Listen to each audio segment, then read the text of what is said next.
All right, welcome everyone to the NA Online RDO Webcam Weekly here with Serene Productions. I am Trading Post Terry, and with me, man, I feel really lucky to have this special guest with us. Why don't you introduce yourself? Who are you? I've never What's seen going you on, before. everybody? Yeah, I'm Theo or Chikaplu, and I'm so happy and excited to be casting this weekly event here for RDO. We've got this exciting sort of post ban list, fresh decks, fresh format, and a lot of players are doing really hardcore nationals prep. So I'm really excited to see if we've got anything super exciting cooked up from our players this week. Oh, and let me tell you what, right out the gates in this round one, we have some spicy decks coming your way. Hopefully with some new cards as well. But we've got Neeful here in round one playing Slime Sylvie. Not too exciting there, nothing too crazy. I Hey, think we've listen, all I seen think it. it's plenty exciting. I mean, Maybe just not new. yeah, just not new. It definitely still cool. I mean, the fact that we get to see Baby Gray Slime back is pretty wild. It's a very strong card. I've played it in, I don't know, like 4 decks that weren't Slime Sylvie, so turns out it's pretty good. And Yeah, then fair enough. the real heavy hitter that we've got today for round one is Flaming Flamingo on Wind Nico. Have you taken a look at this thing yet?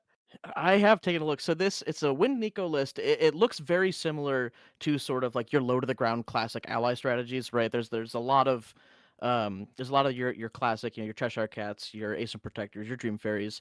But because we get to play water and wind, you get to flex into this like Snow White a little bit in here. They've got some Fractrized and Song of Frost in the sideboard for interaction.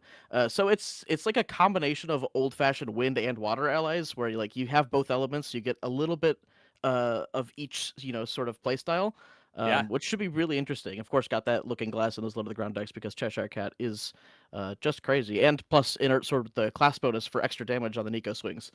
And honestly, something that I definitely did not have on my bingo sheet that I hope I see tonight is an expeditious opening Snow White, because that sounds pretty cool to me. Especially in response to a Yeah, potential level level up. up on the stack, right? That That would be crazy if we get that. I'll be tremendously excited. yeah, Um, looking at I these think lists, something really I'm not interesting. oh, Yeah, sorry, go go ahead. ahead. What Go are ahead. you not seeing? I think you and I have a delay with each other right now because I Maybe keep talking slightly. and then I hear you. But with this Nico deck, I'm not seeing, I thought when I originally was going to look at it, it'd be kind of like maybe a Wind Wake Up with a little cheesy water thing in there. But no, you're 100% right. This is just like a beatdown deck. Yeah, we're doing some like hardcore beatdown. I mean, and because we have the Guardian class bonus active at level 1, we've got like heavy swings in here. In addition to, like Gusguard Bastion, some other like Guardian cards like that. So this is a aggressive go wide strategy, just with like a sprinkling in of some water cards. And plus you of course get, your Sable Mirror and your Magebane Lash, so you can do some pretty tall attacks with your champion as well. Yeah. And you get to play all these super powerful water interactive pieces out of the sideboard, like Fracturize, Song of Frost. Very, very cool. As far as slimes goes, we've got angelic channeling. That seems like a absolute banger of a Yeah, card I in think slime. there's some interesting things about this slime deck, especially. So something that I am noticing that if you look back at this past weekend worth of results, there were several successful slime decks, but most of them were actually choosing to run a basic element spirit. So Hmm. Needful bringing back the classic Spirit of Slime. So we're doing the whole prismatic slime thing, not really going in on fire slimes or wind slimes, which we've seen. You mentioned the channeling, which of course makes sense. You're playing a really big toolbox of advanced element Hmm. slime cards. Some of the other things in here that I think are particularly interesting. So you've got some Bedevirs in here as well to Oh, protect so your cool. strategy, which could be particularly relevant in this matchup against other allies. In addition, I mean, there's some classic cards. The new one you got the slime called Cyclone, so you can start um, going wide with a bunch of baby slimes here, and 1/1s eventually get in for a lot of damage. You really have to Yes. be careful with those guys. And we do have a cheeky one Slime King as well, which I love to see the Slime King, especially in an ally matchup. That guy can really shut down that deck hard. Oh man, the amount of value you can get out of a well played King Slime is just insane, especially against these aggressive decks that are trying to beat down, right? Like exactly like you said. Turns out big taunting bodies that recur more slimes are pretty good. Yeah, this deck definitely. I think RDO really gave slimes a lot of like end game recursion. The old sort of classic slime build is very much like I'm gonna rush to level 3. I'm gonna hit you with a storm slime as hard as I can. But these new builds, I mean, they have a lot more play in the mid game and like a lot more longevity, so they don't have to just like burst you down. And if they don't hit you with two storm slimes, they lose. Like they can keep going for quite a while with a good amount of value. And so I think this sort of new age slimes, I'm really excited to see how it is different from classic MRC slimes. Yeah. Yeah. I see we've got the fabricator slime down there, which is pretty cool as well. So hopefully we get to see some of these new cards that are and I just want to see how powerful they are against, oh, and perfect. Here we go. Right into it. Right I'm into the game. So of course we've got that Looking Glass down for Winika because we are running those Cheshire Cats. We are running the whole distortion package: Inert Sword, Pavlar Sword, Cheshire Cats. So we're getting some good use out of this Looking Glass here. Yeah, it looks like we've got our Nico player going first here. You can play Gotcha. going first, and a good classic turn one play. Slam down the Cheshire Cat, call it a day. Cheshire Cat, over to you. Yeah, get to play an advanced element card on turn one, turns out. We like to see Yes, that. Cheshire Cat is such a powerful opening play. It's basically impossible to remove, especially this early. Needful's gonna have to find some non-attack damage to put into that thing in order to get rid of it. And Slimes does not have a ton of damage that can actually go into Cheshire Cat that goes around Spell Shroud. Yeah. And also, I think notably, burning a Gather Slimes here early, it's a very good card just because it replaces itself. But in these rushdown matchups, you actually want to hang on to those if you can. Yeah. But sometimes it's just a matter of putting cards down to be able to level up and Yeah. progress your plan. Unfortunately, maybe we have a little bit of a slower start where we needed to play it just like you said. Sometimes it is what it is. At least it replaces itself. But over here, looks like we are going backup charger, getting that power cell.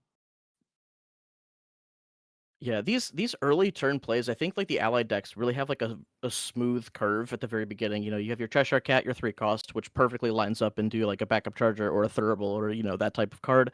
Gets you the extra card, you're going back up, and like you just are able to play one card a turn so efficiently. This is like the Wind Allies of old. You really just played one card a turn over and over and over again. And if the one card you're playing is a turbocharge, I think you're pretty happy with Yeah, that. I think you're pretty happy if that's how we're gonna start it off. Even if we are the beatdown, getting to plus right here, right out the gates.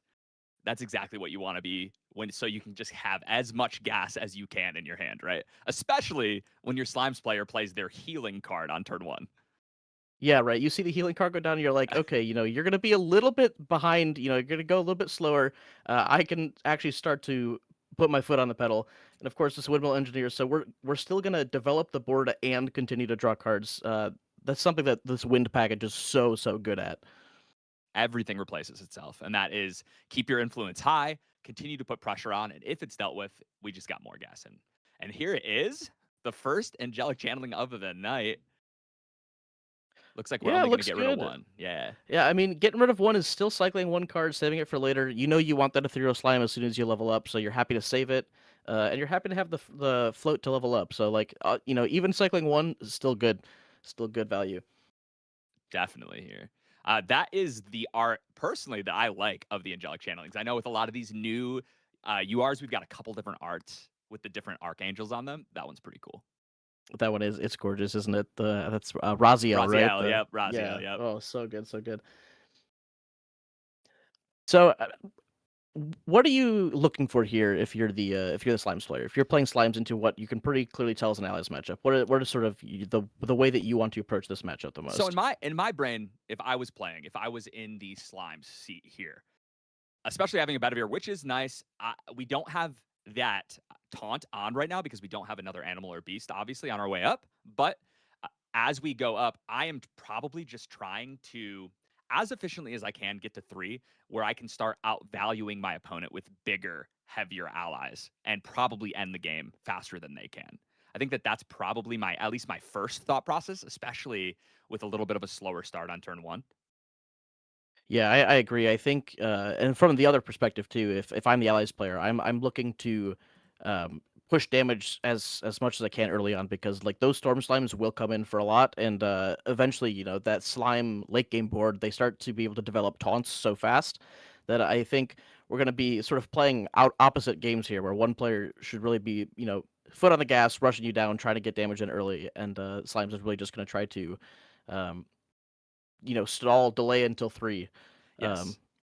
And even with all of this, you know, these are some very powerful cards. Dream Fairy, Cheshire Cat, as the non-aggressor in the matchup, as the one that is trying to just make it into the late game and take over with value. This is exactly what I want to see. I want to see some 1-3s, 1-2s swinging at Yeah, me. yeah, yeah. And we're getting some really good value too. I mean, obviously being able to basically blank the Dream Fairy, turn it into a 1/2 stealth with no other text on it, because the Escape the Wreckage is able to save that bet of yours. So you can go ahead and replay it now because it's not under the effect of the Dream Fairy, and you got to cycle the card. So you're really staying up in influence. The only real downside is that if you're planning on leveling up, you lose the animal on board. But Slimes of old never really cared too much about the animal on board, so I don't know why they'd start now. Yeah, yeah, yeah. The amount of value that we're see, there we go. Just going for it. Let's get our level. Let's get closer. Maybe there's a dungeon guide under there. Hopefully we don't hit it if there is. But getting to level 3, getting that ethereal slime back, being able to play that ASAP would be pretty cool. Oh no, Gonna lose Stormy the dungeon and the guide dungeon to guide. the level up. I mean, we still have a pretty healthy hand size, so there's a chance that we've got another one in there. You do have to be careful though against a wind deck, of course. There's always the stifling traps, but we do play the undeniable truth, so there's a potential to get around those traps if we are able to sacrifice the dungeon guide. Yeah, it is a really cool little combo that you can utilize. Yeah, I've really liked to see, the development of decks starting to be like, well, my level up is really, really important, so, I'll go ahead and include it. We are going to go ahead and see the guy. He's back, a good old baby gray slime. Reveal 2 slime cards, draw to hand. And he's got intercept, which is another invaluable piece of defense against these aggressive strategies.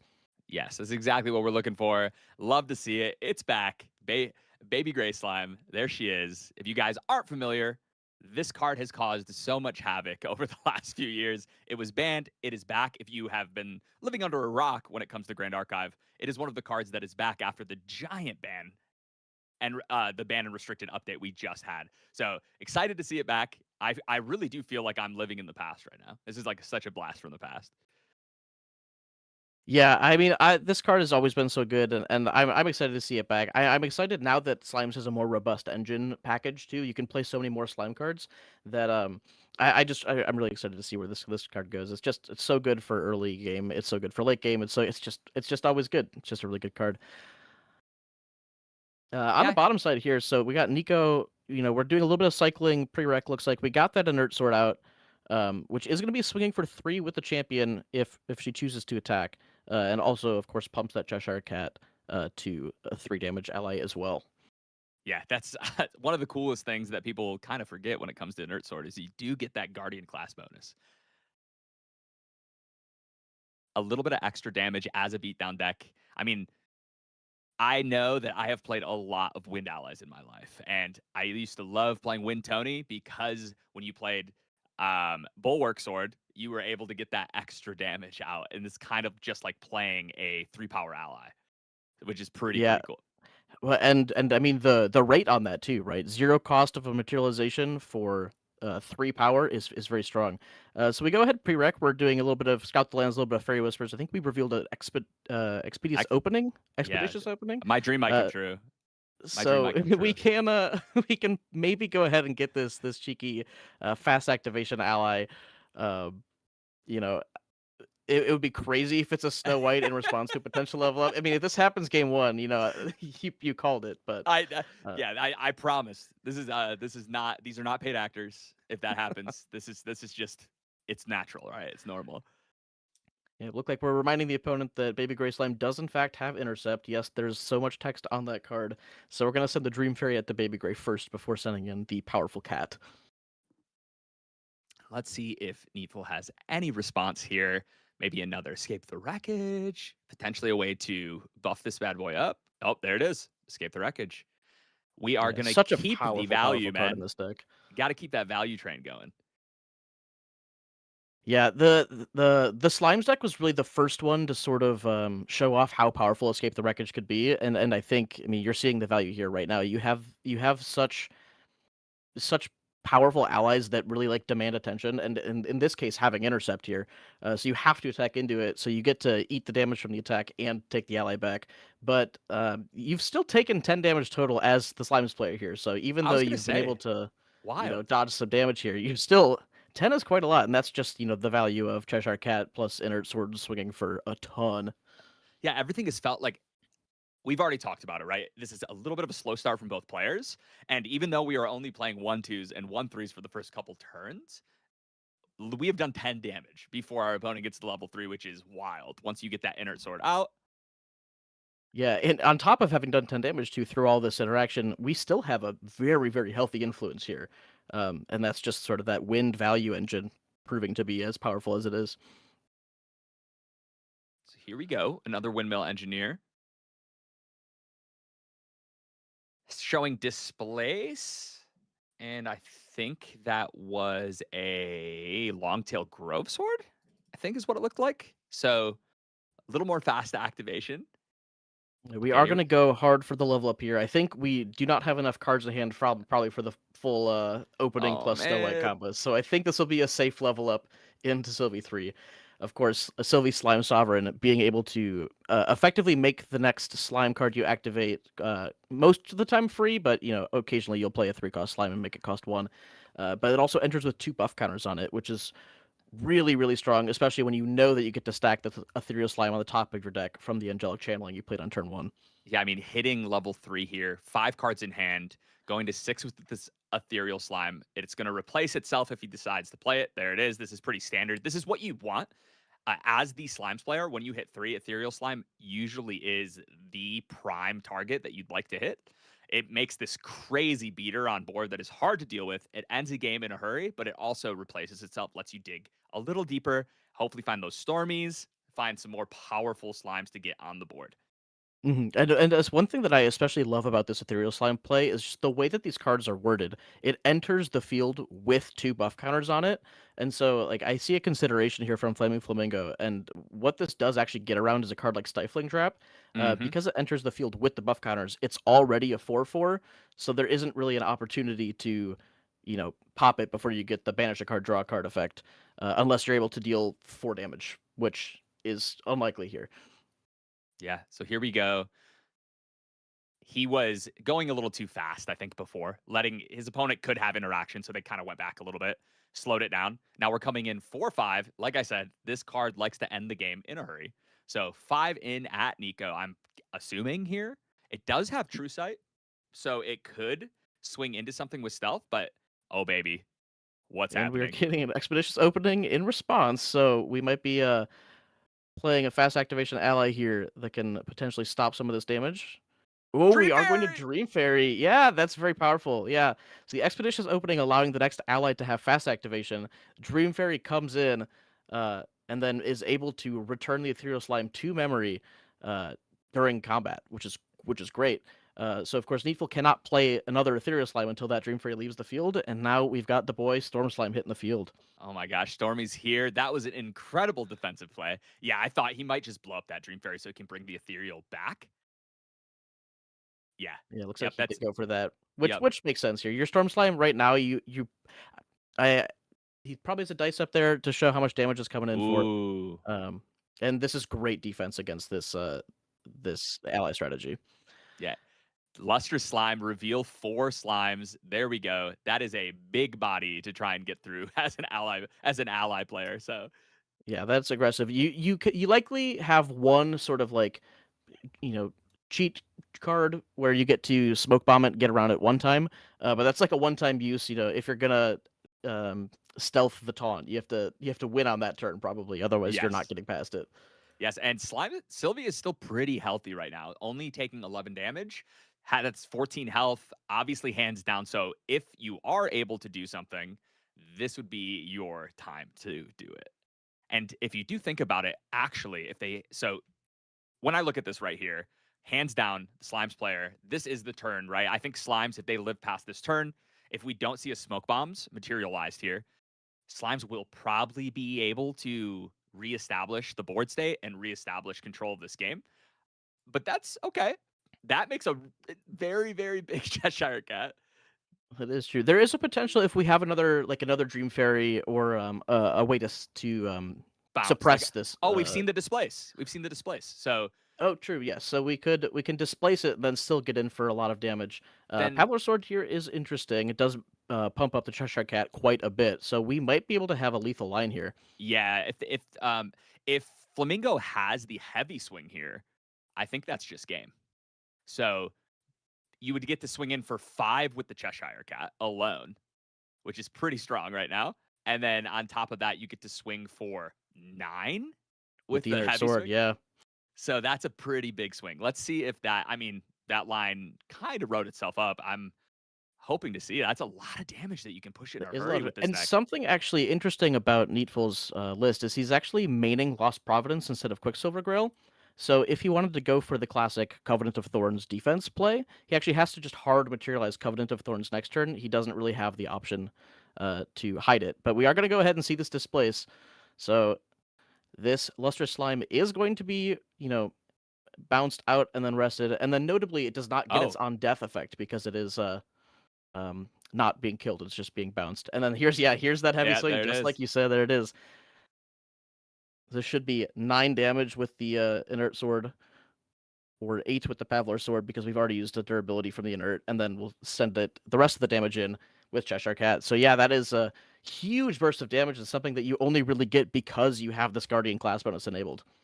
Wow, that was actually an insane amount of damage to push. It felt like it was a slow game so far. There was not a lot of damage getting pushed, a lot of these smaller bodies. But when you get to play all of these distortion weapons that make that Cheshire Cat just such a threat. I mean, that was Gildas on steroids right there. Like, we used to have to balance the swing for 4 with our allies, man. This thing was just swinging for 5 because it wanted to. Because I wanted to, yeah.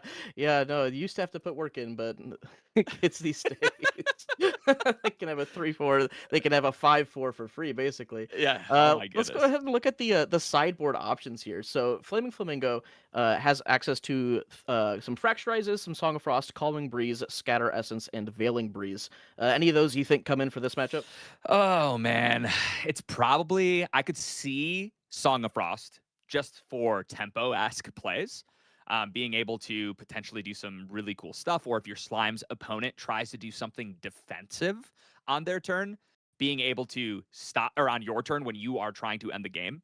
Sometimes just being able to end the combat that makes your opponent's defensive cards fizzle and then continue to move on and try to end the game. A well-timed Song of Frost can just be backbreaking, right? Other than that, Fracturize is an interesting one because we know that Slimes does play a lot of very, very powerful regalia, such as, I mean, I don't think we're going to see a Verdant Scepter, but you could see Covenant of Thorns, right? You could Mhm. see, I mean, Boots doesn't really matter in this as much, No, but yeah.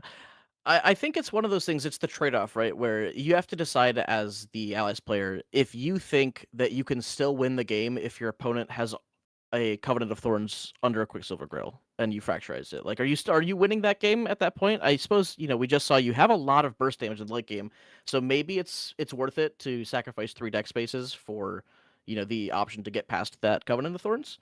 yeah, Um, there's definitely a chance there, but we do also play those displaces, which we got to see utilized there to as an offensive card to win the game, right?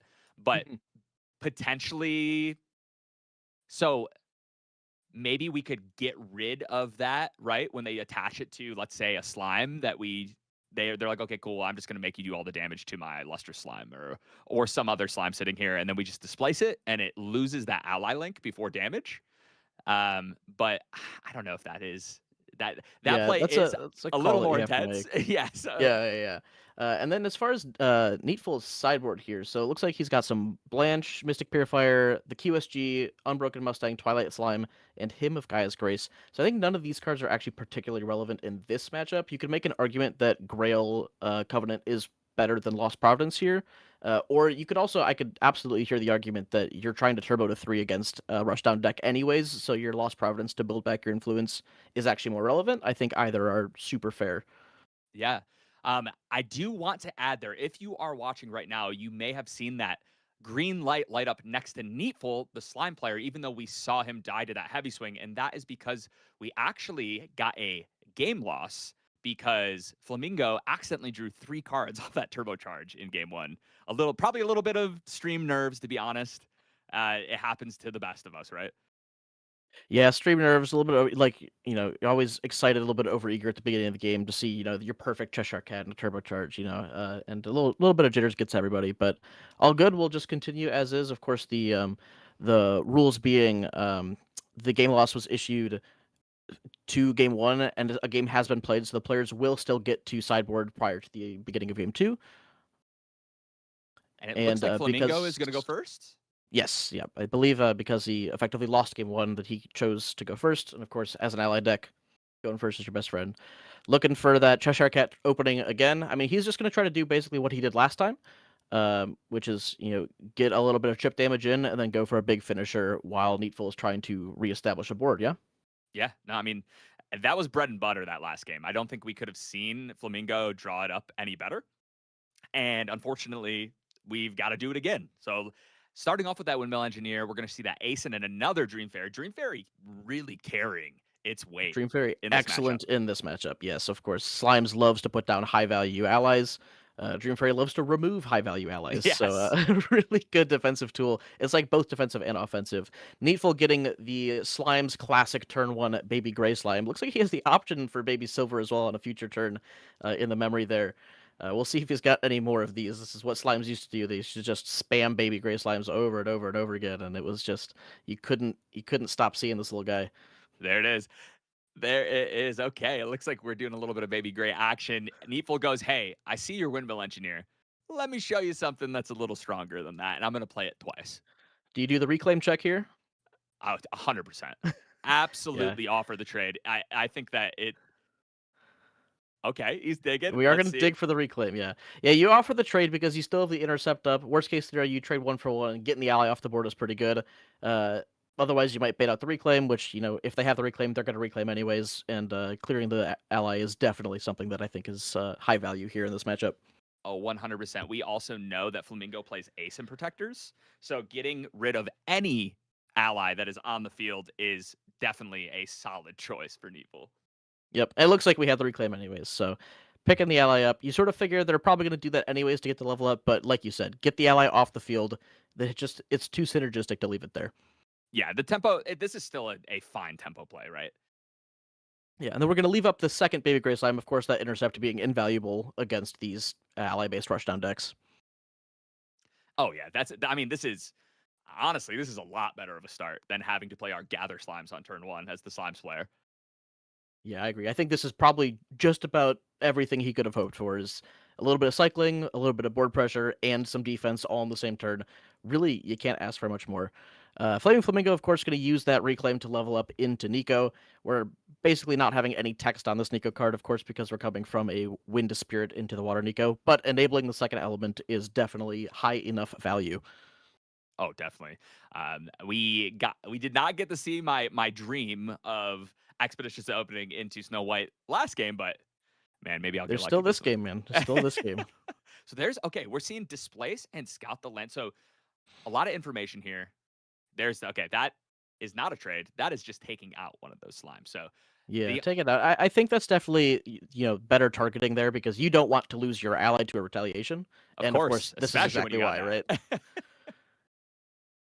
Looks like Needful says, go ahead, you can bounce that guy, and then here comes the Ace Protector. We're just going to punch into the slimes. We know we have to clear him eventually, so might as well punch in now. There's really no point into keeping up the intercept in this matchup.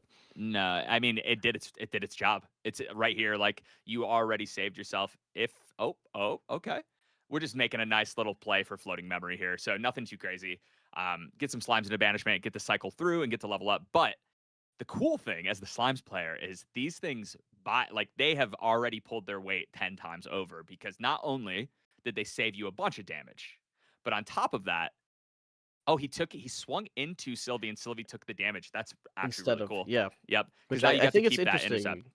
Exactly. You keep the intercept up, and if you leave the intercept there, you do still maybe get the draw off the level 2 if your opponent keeps leaving it up on the field. So I For think sure. you're okay taking 3 damage, especially if you have a card like Gather Slimes on hand. You're thinking maybe I could just heal off the chip damage. I'm not too worried about it. So keeping the guy on board is definitely high value here. Yeah. Something that I think is interesting about this angelic channeling, Sure. in this matchup, you probably want to keep your Storms and your Luster Slimes, but in some matchups where your cards like Luster Slime are less useful, you can actually leave them in the banishment or play angelic channeling after your level 3 to just banish Yes. some extra slimes to power up your storm slimes, which is really, really cool. It is a very cool interaction that you can do. I know I've seen it happen in testing with Rye once you hit level 3 using your angelic channeling to just burst levels, which is pretty cool. It's kind of a similar thing here, but we've got a baby silver slime, the little brother to the baby gray slime. Slime Oh, cousin, in fact. are we And taking we this are, out? yeah, we're pushing as much damage into this ace as Oh yeah. possible. Yeah, these 3-4 allies are really, really hard to deal with. So if you can clear it off the board, you do want to clear it off the board as soon as possible. Yeah. I tell you what, Flamingo is probably a little bummed that he did not take out that slime on that last turn now. That was a perfect kill there to get rid of it. Bringing out the Thurible. There is floating in the yard, so now we get to It hold is this up. interesting. Thurbal's a bit of a double-edged sword in this matchup, I think. Yes, there's floating in the yard, but it's also a slime card in the yard. So, Yes. you banish the float, which is good because you don't want your opponent to have free resources. But every time they put a slime card in banishment, you just see that storm slime sitting there waiting to be hit the top of the deck and come in for a bajillion damage. Oh, yeah. And that was something that I was going to say last when I thought he was going to swing into the slime is like, for you as the slime player, you're like, okay, it already did its job. Now it's in the graveyard. It's going to help me get my Gaia's Blessing out, let me get into my late game value engine, and then help make those storm slimes just giant threats, right? Yeah, absolutely. So we've got a little bit of thinking here. And I mean, honestly, it is hard to know. I mean, all of your tempo is shot back. That Ace and Protector getting traded into with just a baby gray on the field, you probably weren't expecting that. Okay, we're digging. Yeah, I like this here. You rip the float. I think if you wait too long on the Thurible, you end up putting more slimes into banishment because they can just, if these slimes go to the graveyard for any reason, that's just extra cards there. I think, there's some arguments to trying to deny the guy's blessing value, but I think it's good enough to just rip it early. Oh yeah, yeah. And we hit a couple of slimes off of that banishment as well. I think it was a baby silver and maybe a lustrous slime. I couldn't tell for sure. It could have been a fabricated slime. Um, Yeah.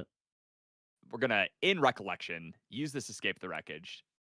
Yeah, it was a really nice sequence of play there, just based on how many cards he had. He got the +1 draw off of the Sylvie 2, which gave him the perfect amount to escape the Baby Gray prereq to replenish that hand size. So this would be a great time to go for a dungeon guide into an ethereal slime if we have it. And there it is. The Step beautiful 1. promo. The beautiful Now promo. there is always the chance for Stifling Trap again against a win deck. So, and it looks like we are going to be responding to this. Okay, so we're Oh, looking for a Stifle, we're most looking likely. for it. Scout the lands. We're going to scout 4 cards deep. Let's see if we can find what we are looking for. Unlike Fairy Whispers, Scout the Lands obviously digs 1 deeper. That's pretty great. And you don't have to reveal a wind card and add it to hand, right? You don't have to reveal. So, but the downside is that we don't get to put those bad cards to the bottom of the deck, right? We're stuck keeping True. them on top. But And we that is the do stifle. successfully stifle the dungeon guide, so we are going to at least stop a little bit of the high tempo plays here from the Slimes deck. But I think if you're the Allies player, I mean, you're really playing the defensive and playing reactive like this is not really what your deck is built to do. So I think you're happy to stifle the dungeon guide, but I think long term you're still pretty upset with this positioning. Yeah, I think. Oh, here we go.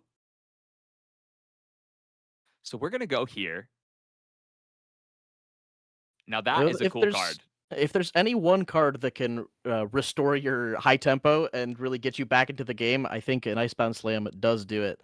So of course, Sable Mirror, this great Proxy's Vault card, allows you to generate an Icebound Slam. So we're playing with lots of cards that have spent some time on the ban list here, and it effectively acts as like a pseudo backup charger, right? You get the extra 1 card for your next turn, but also Nico gets lash counters, which she can actually convert directly into face damage, which is really, really powerful. All right. Well, it's just to play this and pass. I was hoping maybe we'd see like a Snow White there, like during your main, set your opponent back another turn. But it looks like we're just going pass, level up for the Slimes player. Needful going up to level 3 here. I think it might be still on the stack. Yes. Yeah, we've got some on the stack here, so we could maybe do Wait a second. Expeditious into the Snow White here. Wait a second. Is this your dream, Terry? Is it gonna happen? I think it is. It Let's is. go! You You got did. it. You got it. So we are going to rest the opposing champion and make it so they a rested champion cannot level up, uh, which is crazy powerful here. And so we effectively get to Make our eat the opponent material -3. phase. Yeah, Yeah, make yeah, our yeah. opponent. That is a crazy tempo play, getting to bust this Snow White out of nowhere from left field, making that Sylvie. So what it does, right, is on enter, you get the rest target champion. It doesn't wake up. But the big part, the thing that matters is level 1 plus is if a rested champion you don't control would level up into a champion card, return that card to its owner's material deck instead. So effectively, we just make our opponent -3, put that card back into their mat deck, and here we go. What are you going to do next? Neefel is down 3 cards, doesn't get to bring back those very powerful slimes and have these huge tempo turns. So now he needs to make sure that, I mean, a lot of times when you are a slimes player, you put down the cards that would help you level up right now because you're probably holding on to all of your advanced element slimes, right? For after you hit level 3. hmm and something here that it could come up. It looks like we are clearing the Snow White, but because of the order of the turn, right? You wake up first, and then you go to material phase. If that Snow White would have stayed, it says that it doesn't wake up during its controller's next wake up phase. So that means that it hasn't actually passed the wake up phase yet. So if that Snow White was still on the field, it would have still applied on the following turn, Yes. which is quite strong. But we do just clear it off. And then looks like we're going to get a backup charger here. Had the option to go for the Sablemere Banish, but probably is saving it for a larger amount of lash counters. So we just went for the backup instead. Yeah. I mean, I think that play alone, especially when your Slime's opponent doesn't play anything, you're hoping, man, maybe they don't have any playable cards and they're going to have to materialize their own backup charger, right? Or something like that to waste and level up. But we're going backup charger into only drawn 2 this time with that Only drawn 2 after turbocharge. turbocharge this Yeah. time. Not repeating our mistakes. Yeah, I mean, this is all of a sudden, Flaming Flamingo's really put himself into a dominant position here. I think setting the Slimes player back that many cards, something like they don't have that many cards that they can play. But here we go. Here's an example of one card that will sort of get them back into the game, unless Oh, we're yeah. able to remove this Dungeon Guide off the field before the escape resolves. Yeah. I mean, honestly, even so, we still are going to be able to level up into 3. Let's see here. An interesting play here could be okay. We're gonna Well, wait a second. we're gonna opening Wait a again. second. How many cards does this man have in hand? He's got a billion. He's mostly been cycling this game, cycle, cycle, cycle. So let's see what ally we're playing in fast activation. We're going to Dream Fairy the Dungeon Guide. This is very very cool. So escape the wreckage loses its target, which means the card fizzles itself, and you make it so they can't play the Dungeon Guide on the next turn. So they do have to hard level here. So really just forcing Needful to put all of his resources into this level up. And that the cards on the top of the deck will either be a Lustrous or a Storm Slime because of the Angelic Channeling, so you're not actually really fearing an Ethereal Slime coming off the rip right away, unless it's the last card in hand, of course. Yes, it looks like we've got that ethereal slime on top, which makes sense. What have we got here? He's not going to forget that Lost Providence this game. There it Not- is. And we are dropping the Storm Slime. Yeah, okay. We're going to go We're ahead going and count the aggressive. number of I feel slime like he's got a cards. lot. Yeah, I feel like he's got a lot. That's That it? seven slime cards in banishment. So we're just gonna rip 7 to face, up to 12. I mean, we do have to keep in mind this is a Nico with only 20 health and no Serene Spirit to release like many Nico lists of the past. So this is getting in for 5 damage on the attack, because of Sylvie 3's on enter ability. And so even with just the 2 cards in hand, we are still able to put a lot of pressure going forward. And we're really saying like, hey, you better step up your game soon. Otherwise, I will be ending this game with just 1 Storm Slime. Yeah, and sometimes that's all it takes, right? Slime's just a very, very powerful end game deck. You don't need a lot of cards in hand. But here we go. The Inert Sword. I mean, last time we saw some big damage. Let's see what we've got this time. Yeah, we do have to contend with the Baby Silver Slime having Taunt here, Mm-hmm. because there is another slime on the board. So we're going to have to first get around that card And then, if we're trying to present lethal, we're looking for 22 damage on this turn. I would be pretty Um, impressed if they're able to swing 22 right here. I would be equally impressed, I think. So other than that, so if you're not looking to push lethal on this turn, which I think it'd be very unlikely to have it, what are you doing here, trying to stabilize the board position? Oh my goodness. It's so tough because I probably didn't bring in a lot of my defensive cards since I'm the aggressor, right? So I'm trying to clear board best I can. Maybe make them lose out on the value from Storm Slime here, but there is a taunter. So and it does have a +1/+1 counter on it, I believe, from earlier in the game. So Mhm. oh, okay. Did he remember that it had taunt? I'm not. I feel like that might have came down to try and clear this slime. But let's see. Yep. So we've cleared off the baby silver. We got the draw off of it, of course, because it has an on death. And then we just put the one face because we don't have enough damage to clear off the storm slime as well. And swing face with the inert sword. Oh, So okay. we're holding up a bunch of cards. I think, if we sided in our Song of Frost, there's a chance that that saves, the lethal on board being presented from the storm slime simply attacking. So, you're really looking to stop. Luckily, Needful has not that many cards. A total of 4 for this turn, or I guess Yeah, it's gonna go to we're gonna have 5. 5 at the Yeah. beginning of the turn, right? So it's like somehow he's actually Yeah. completely rebuilt from nothing here. Yes, that is Um, the power of Lost Providence into one of those Potentious Tengus, backup chargers, right into those draw cards. So here we go. Let's try to end the game. What do we got? yep. Start with the swing for 5, see if you got anything. And I like the sequencing for Needful. I think a lot of people are overeager to play cards before they attack. Now displacing the Storm Slime His own is okay. Dream We're gonna Fairy, displace right? the Dream Fairy, which makes me Yeah, gonna yeah. say if we displace the Storm Slime, we're We just still die. losing to a bunch of damage. But that is good. That makes it so he cannot play a second Storm Slime here. So you might have been able to put him on the defensive, but that Ethereal Slime is also going to the represent 3 damage. the So we're gonna need unfortunate thing here. another. Oh wait. Okay, that was huge. I said he has to be able to stop that here because if he doesn't, you've got an ethereal slime. Get rid of something from your material deck. Now it has it. You get to draw another card that puts 3 cards in hand. Kill that dream fairy and replay that storm slime. Right. And now But we are back into the turn. Now we are looking for lethal through 2 cards in hand, and Slime doesn't have a ton of stuff they can play for 2 cards in hand. You have a Dream Fairy, you have a 4 Spades on board, you have your Inert Sword. I don't think we have enough to pop this Sablemere to get a big swing off of an Icebound Slam, but we do have a Pavlor Sword coming in here. yeah, here we go.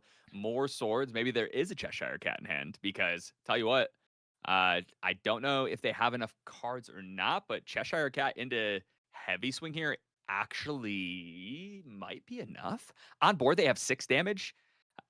If they were to swing with inert sword plus these 3 guys or these other 2 guys, let's see, but that would make them have to have 12 more damage. That's a Well, we lot. are starting with the swings of the allies here, putting them up to 10.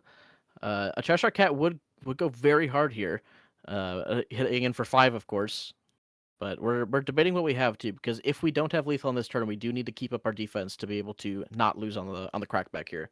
So swinging with the Pavlor Sword, which tells me we're We are blind not. defensive. Yeah, we're gonna hold up all the cards in hand. We've built up this big influence. We're gonna use it.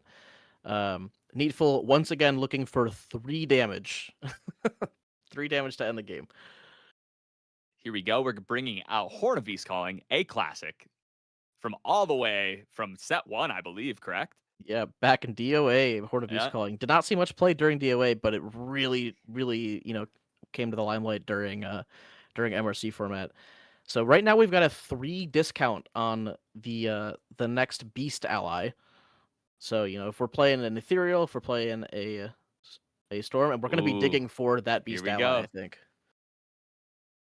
Oh gosh. Oh, There's the oh, but guy. we can't play the Stormy is the We only hard can. It part costs here. 3 less because of the um It Horde of Beast Calling. it does, but the Dream Fairy is on a Storm Slime Oh, right yes, now. yes, yes. We need to remove the Dream Fairy first. Looking Let's for see. a slime eruption, perhaps. Yeah, that would do it. Let's see. Our Ethereal is dead. Our Stormy, but okay. This is We're pretty gonna good. wall up. Well, it is and it isn't, right? It's very good in theory, until the smoke bombs comes through. Sure, sure, so yes. so you really want to pair Lustrous with another like taunt or intercept card to really wall up all the way. But it looks like we're just going to rely on one large 3/7 slime here. But we are just going to reclaim the Dream Fairy, I think. Yeah, so we Yep, have a yep. immediate out to that card. So there is potential 15 damage now to push for lethal. It's not impossible. We saw a lot of damage come through in the last turn. I want to say like 14 with just a Cheshire Cat and a heavy swing with the Nico. So, okay, here we go. Here's the Magebane Lash. And of course, actually, we have a pretty big hand. This could actually be an Icebound Slam angle if we Oh my pre-rec to goodness. get rid of our Sablemere. We also have the Dream Fairy in hand as well. So we could utilize that to get rid of the Lustrous and then swing through, depending on how many cards we've got.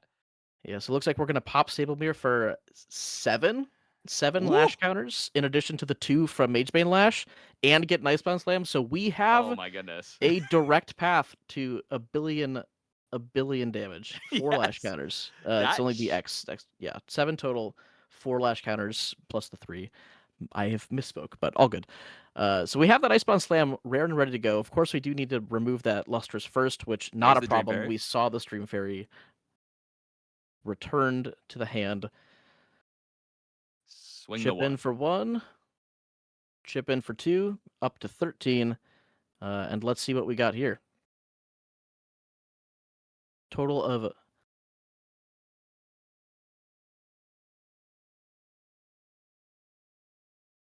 we're thinking. We're thinking Yeah, about the next action here. this math is huge. I mean, if you can't end the game here, you really did just get rid of a lot of your defenses, so it's a little scary. You really are in a situation where it's do or die. So, Yeah, absolutely. The unfortunate thing about this deck specifically is your Icebound Slam is not going to be hitting 5 water cards, yes. because you play very few of them, and so we are just going to get in just with the Magebane Lash directly, and we're going to hold up the rest of our interaction. Unfortunately for Flaming Flamingo here, though, the Dream Fairy, because he reclaimed it and then played it again on the Lustrous Slime, is that Storm Slime is now active, and Needful has 2 of them. Yep, yep. And here is the Covenant of the Thorns. It is attaching to maybe the Dream Fairy? I would presume the Dream Fairy, just, if you put damage onto B, you remove your Stealth guy. Makes the most sense to me. Yeah. But now you get to just play Storm Slime. Yeah, and there's not a lot. We're looking for, 2 more Stifling Traps to get around these 2 Storm Slimes that are coming in, probably. Or like, Displace doesn't do it. I'm not sure. I'm not really sure what we have here. Yeah, Stifle the first Okay, one. there's one. We do need to stifle the second one, which would be the 4th Stifling Trap of the game, if we do have it.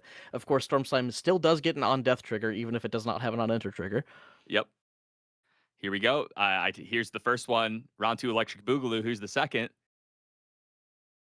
The second slime, we're going to count up the cards. It should be 9 or so, I believe. Yes. And And looks like...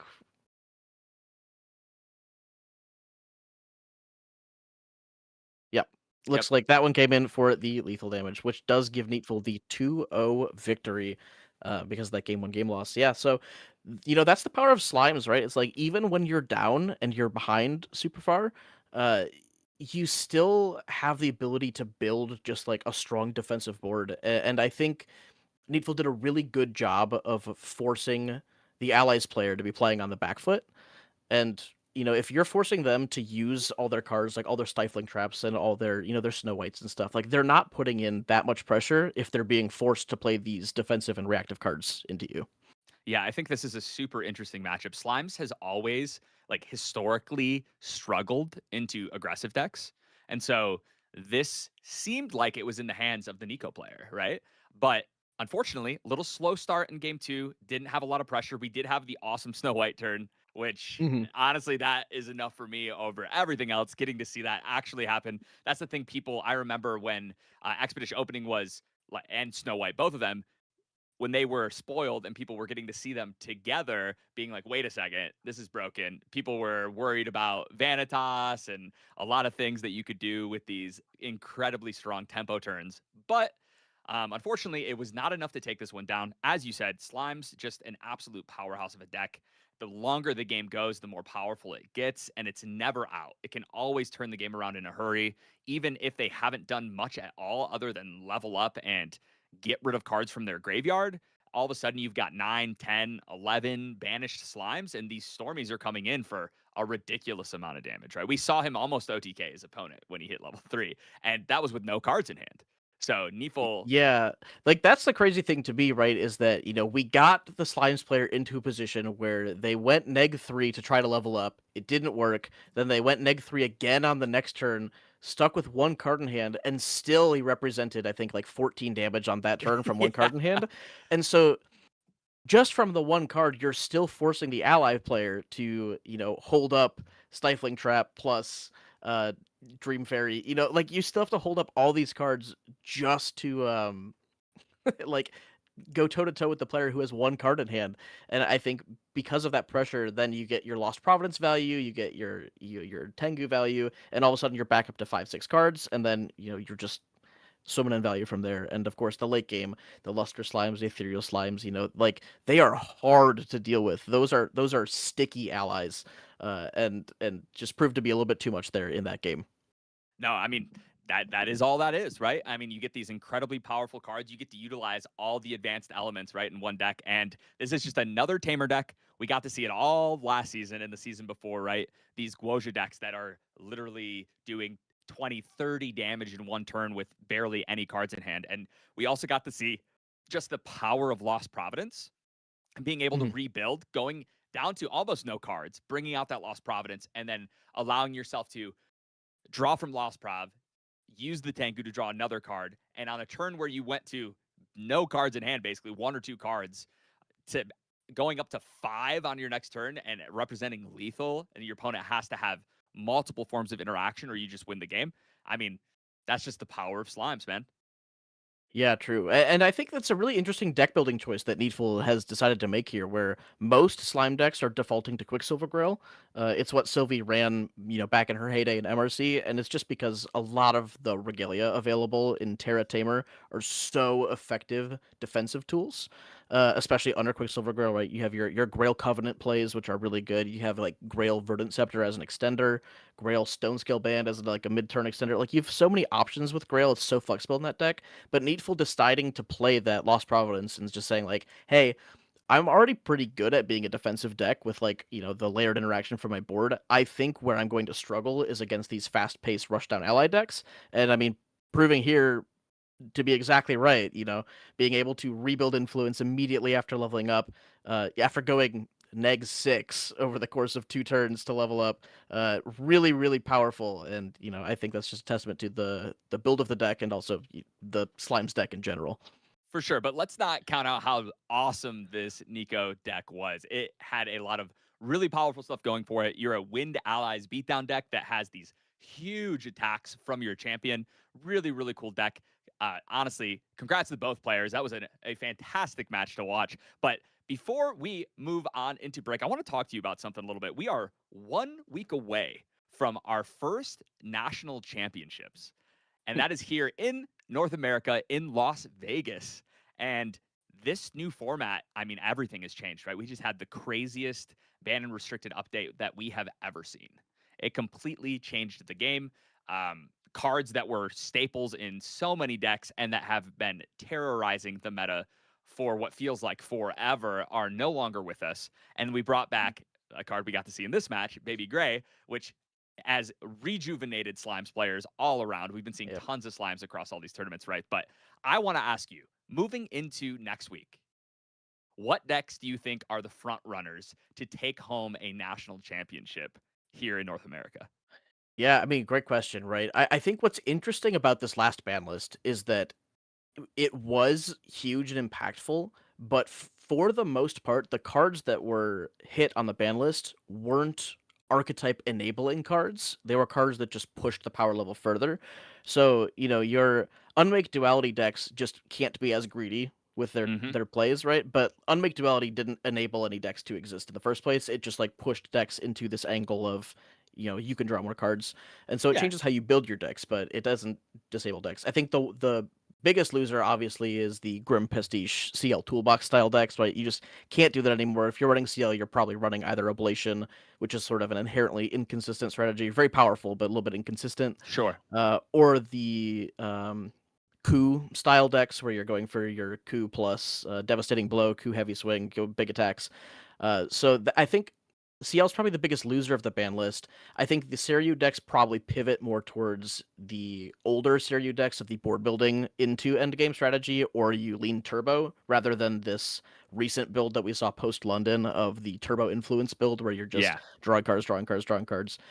Because of the loss of Baby Green and Unmake, I think you just can't really lean into that play as much. But you can definitely lean into these, some of these new allies that you have, especially at advanced element, some of these angel cards as well, enabling a more advanced element focused strategy. I think Styria still has a lot of legs that way. And of course, you can never count out our old classic decks. Crux Merlin, Kingslayer specifically, has had a resurgence. And of course, I mean, some of these new Crux cards are very powerful, and they enable really good synergies with some old staple cards like Ascension and like Spirit's Blessing. We're seeing, return of these builds, which is really interesting. So I think. True W. I think, if I'm looking at prepping for this Nationals, something that I always value as a player going to an event that's super long is consistency. It's Mm-hmm. like I don't personally want to build or play a deck that is high in variance. So like, I'm less likely to play like a fire aggro deck. I'm less likely to play like a Oblation Oblation. CL style Yeah. deck, right? It's like they're very powerful and they can absolutely win games. I would just worry about playing 15 rounds of that and what that does. And so I think I'll give it to. I think Seiryu will have a good showing still in like the sort of mid range value style. I think Slimes will do very well, and I think Crux Kingslayer will do very well. I think these are sort of like tried and true classic consistent strategies that are able to sort of cut through a lot of this like early game or early meta fluff that people are building. I think probably those three are my votes for very strongly I think performing those are, decks. yeah, I mean, I think those are great picks. I think you nailed it, nail on the head right there with a lot of those decks. They're still doing powerful stuff. The bans didn't stop archetypes from being able to be played. It just kind of stopped a lot of broken things that were happening. The Unmake Duality just being level 3, it's just so much better tempo to be able to utilize drawing that card from your main phase as you move up to level 3. So being able to get rid of that Looking Glass and +1 from it, right? And then get to level up and move that way, sure.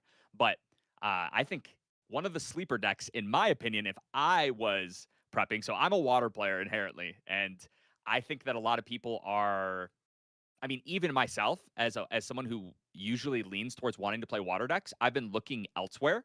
So I think that we're probably going to see, even though a lot of things have changed, maybe water a little lower because we're not seeing that water Aetherwing Diana list now that Carpsong Coda is gone. It's a little more linear. It's a little easier to deal with, right? You don't have to, okay, cool. Well, I stopped all of their attack damage, but wait a second, they just triple Carpsong me and now I took 18 damage and I'm dead, right? So like Yep. now you don't have to worry about that. But because Baby Green is gone, I am excited and I hope that we get to see things like old school gun Diana. I would love to Yeah. see somebody bring that back. I would love to see a Jin do really, really well on the weekend now that you're not as scared of Baby Green being the absolute menace to these decks, right? Yeah, I think Jin actually is a great shout. Jin is a big winner of just the pool of cards available in RDO. Mhm. I think either as a fire or a water deck, I think there's really interesting tools in both. Obviously, Fire Jin gets Flagrant Guide, which is such a good card of that So strategy. good. But these water level 3 decks, which have historically been complicated to build and haven't been as consistent. Having these tools like angelic channeling, fractal of waves, Hmm. you've got these new tools where you can actually build a consistency package to get you to level 3 in a water shell. And if you're a water level 3 deck with an equal influence to a fire level 3 deck, I think you're probably always winning that matchup. Just like your interaction is so much stronger, whereas a lot of the fire cards are designed to get you to level 3, and then you're hoping your advanced element package can take over, whereas water cards sort of work in tandem with your level 3s. So I think, these water control style decks maybe have got a leg up. Your water Jins, maybe your Water Terra Kongwing. Water Astra Diana does very well with Angelic Channeling as well. So those are like really interesting decks. I do like what you said about, Baby Green keeping some decks out of the format just with its interaction. So not even as a value piece, but like Gun Diana, like you mentioned, Jin with the the armor and the weapon being hit by Baby Green. Like I think those are some definite like secret winners from the ban list. For sure. Well, man, I am excited about it. Dude, it's so awesome to get to hang out with you and talk about Grand Archive and get to cast here with Serene Balance Productions. How does it feel being on this? Is this your first time casting on this show? No, not well. Recently, absolutely. I think back when SBP started, I was swapping off on being producer and casting every once in a while. I think, I've done one or two casts in the past like year and a half or so. So I'm really excited to be here and do this. I always love doing it. I always volunteered to cast whenever I was at an ascent. I'd always love to hop on and be like, I'll do a for fun match. Like, sure, whatever. Happy to be here. And it's a blast. I Yeah. love sharing my knowledge. I love talking, and I love it's fun. It's good fun. No, it is, man. And it's really, really good to see you on screen here with Grand Archive. So, anyway, thank you guys for checking it out. We are almost done with regulation for round one. So, we're going to take a short break. But when we come back, we'll be going to round two here. So, stick around. You're not going to want to miss it. We'll see you in a few.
Welcome back, everybody, to the TCG NA Online League Weekly. I am here ahead of round two, of course, with my new co-caster, Joyboy. How you doing, bud?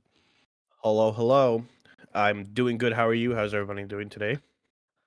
I'm doing great. I can't speak for everybody else, but I'm doing phenomenal. We just had a lovely matchup for round one, and I'm excited to see what we've got coming up. Yeah. I not surprised really at all by the return of slimes. Um I the Nico deck was cool. I think a lot of it was sort of like the ally stuff with Expeditious Opening Snow White, which is kind of like what a lot of people were thinking. And that's kind of the first thing that I think about when I see something like that, like a water champion with a wind, like a water champion like Nico with a wind element. Makes me feel like I feel like this person wants to Expeditious Opening Snow White. Yeah, I think that combination. It's sort of just like Wind Allies with a couple extra options. Wind Hmm. Allies with Song of Frost, Wind Allies with Yeah, yeah, Fracture Ice, right? It's like it's mostly the same core, but you have a couple of cute little options that Wind Allies Classic doesn't get. Um, this is a very exciting time in this format, right? Lots of people testing stuff out, lots of new decks, lots of old decks. What particularly are you sort of like most excited about in this post ban list RDO era? Um, I'm interested to see. One of the things that I'm interested to see is how many how many low to the ground decks we get, because everyone is the talk of the town. Angelic channeling, and then also just all of the angels that you get to imbue or advance imbue, stuff like that. A lot of support for level 3 decks. I'm wondering how Mhm. many people are going to stick to the low to the ground, stick to the stuff they know, stuff like KFC, stuff like water fractals, um, and if it's going to be successful. Yeah, no, I think this set absolutely gave a ton of support to just like a wide range of advanced strategies. I think, buffs across the board to like your Exias, your Arcanes, your Terras, your Astros. I mean, like everything that wants to level up Right. has like a sizable amount of things it can choose from. Whereas you're right, the low to the ground strategies didn't get as much, but I also think they didn't need as much, right? I think low to the ground strategies have been good for a long time.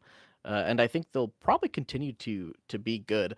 I know like Fractals has popped up sort of at the end of PTM meta as a very powerful deck. These Fire aggro, KFC or Fire Xander, Fire Merlin Assassin even has popped up a little bit. Uh, Always been a very good early format option. And I think especially right now, just because this post ban list era is so new and a lot of people don't know what to play, I think this is probably the best time for some of those decks to really just show up and get some wins. Yeah. Of those, which one's sort of which is your preferred aggro archetypes? Preferred aggro. I feel like I'm particular to I think the Shenjus are really cool. So like if I was to play an aggro deck, I would probably be playing KFC. I like playing Gembu a lot. I don't particularly love Saryu, but every Shenju that's not Saryu, I think is like very cool, and the aggro version is obviously uh Suzaku. So I think that's probably the one I'd go to. What about you? What do you prefer? I was a very big fan of classic just fire assassin aggro back in Mm, like DOA FTC era. I played a lot of Fiza during set one. So I think I would be looking at bringing it back to Fiza, although I don't think Fiza is probably the most efficient way to play a fire aggro deck these yeah. days. I think there's just so many more tools in some of these other strategies, but I think I would pay homage to my boy and bust out the DOA cards. Would you be playing Xander, or you think Merlin, like Assassin Merlin, is better now? You know what's interesting is I think the two of them are built very differently. I think Merlin has a Hmm. lot of Sheen synergy cards that Xander Hmm. just doesn't get to play, and so I feel like I'd lean towards Xander, or I'd play my goat Tristan just Yeah, for the sake of fair. playing Tristan. Sometimes Yeah, yeah. the agility lets you push a little extra damage. Cheeky planet explosives in end Right. phase. Yeah, that I mean, we've seen a lot of that. Some of the Wind Wake Up lists played just a Tristan level 1 because Incapacitate is such a good card, and then also Agility 3 is like, hey, why not? You know, Yeah, absolutely. agility is always gonna be good. Yeah, just being able to, get that refund on your cards really, really powerful. So aside from those decks, Terry asked me sort of before we came to break, and I'll ask you the same question. Mm. Going into this national season, this early format national season, a lot of really high stakes competitive players looking to take down a big tournament. What do you think is going to end up being the most successful at that event? I have an answer, but it's kind of changed now because he's too good. My answer would genuinely be superior on Genbu. Um, but every time, because I feel like what happens a lot of the time is like, when you start a new set, people don't really know how good Genbu is, and then no one runs, or like very few people run uh No Lantern, and so you just get to like steal so many games because no one is playing that card. Uh, and then we've seen it happen a couple times where Superior like wins the event because Gambu is such a good pick into the meta because no one is quite really sure what the meta is even looking like, right? Um, Unfortunately, he already won a regional, Yeah, and they we want a regional. So, we already yeah. have that information available and ready for us. And so I don't know how well that is gonna work anymore. I think we obviously have a bunch of like really good strategies that are always good and good now. Like not Tristan, Merlin is gonna be good. She got a lot of good cards. CL is probably gonna be good as well. Uh, Water Diana is also probably gonna be good. I feel like I feel like these are all easy easy picks. I Mhm. genuinely feel like if Superior hadn't won that regional, my vote would have gone for Back him to Genbu. take the Nats too. Yeah. Yeah, that's fair. That's fair.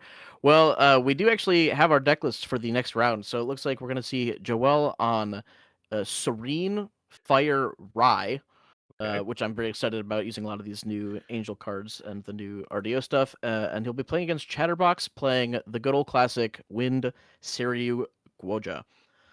Yeah. What do you think about this matchup? You got two Arcane Blast based decks. One of them, cheating to get their Arcane Blast a little bit, but hey, that's fine. Um.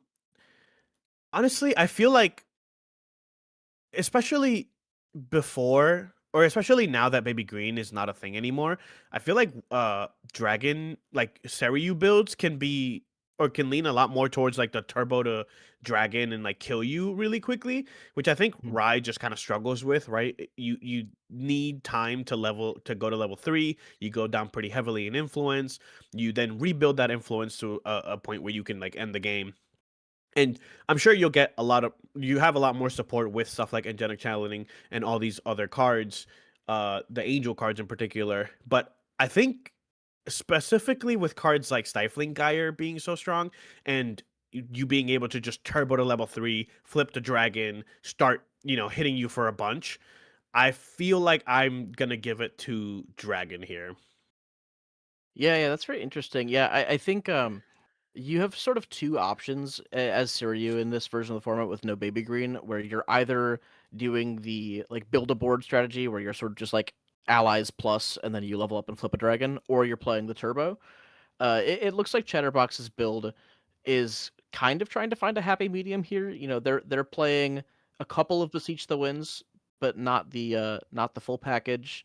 Um, so I think they might not have the easiest time getting all the way to 3. I mean, we're still playing the 4 dungeon guide, we're still playing the 3 displays, so like we're able to turbo, but I think the context really matters a lot in a matchup like this, and I think if you don't get to level 3 fast as the dragon player, I think letting Rai get to arcane and establish a couple cards in hand, get the spell shield arcanes online and able to block those blasts. I think there's potential that the longer the game goes, that Rai might be able to find that snowball turn a little bit faster. Definitely. I'm interested to see how much the new cards really help Rai get to level 3 with just like a better looking game state. Maybe a couple more banish arcane cards, maybe a bit more influence, anything that will help you better. Well, Okay, well, we're gonna keep all of that matchup knowledge in mind for later because we're actually gonna see a different matchup, which is fine. So looks like we're not seeing Joel, we're seeing Joel. I've been corrected. you know Joel is what? playing I get Water it. Lorraine. So this is yeah. Water allies Lorraine looks like, and we are seeing that against the Wind Dragon. So we got Water Allies versus Wind Dragon. So different matchup here. Talk me through your process for this matchup. I think this is like Allies versus Dragon. What do you think is going to go on here? I think this matchup is, if I had to guess, especially with Baby Green being gone, I would probably have to. Initial thought goes to Water Allies, because Water Allies has always been good at like pushing damage and also having interaction. Right, we saw how good Snow White is, and on a deck that wants to level to bring out the dragon, it's gonna be really good. You can also just push up so much damage. You have great allies, and you get pretty decent interaction. But sometimes you can just turbo flip the dragon, and your opponent can't do anything about it. And 20 life is not that much when you're getting hit for Arcane Blast for 11, pretty quickly. So Yeah, absolutely. I think one of the interesting things about a matchup like this is if you're playing the Turbo Stereo build into any water deck, you just have to be so much more careful with how you're turboing, because you're going to be playing around like Frostbinds the entire time. Like you can't yeah, just go hands down to level up. You're going to be playing around cards. And so it looks like we have a pretty solid early game. We're still playing the Forest Cakes Chatterboxes, even though there's no Baby Green. It's still a nice draw card that buffs an ally. So still a solid card to have. But we did that, and then we went into the backup charger. So that's telling me that we're probably not leaning into the pure turbo this game. Maybe trying to scout out what the opponent's playing a little bit more. On the other side, Joel dropping the Aquifer Seneschal on turn 1, and comes in hindered, but that is not going to matter if your opponent cannot remove it on the second turn, and it is awake and ready to fight here. yeah. It's 3/4 above average ally, really hard to get through. This is kind of one of those cards where, like, even if it's hindered, it's so good to just play, because if they kill it, you just recovered 4, right? Quote unquote recovered 4. It 8/4 damage. If they didn't kill it, then you get to have a really sticky ally on the board. It's just a really good ally overall. So we're already getting our ally game plan in here.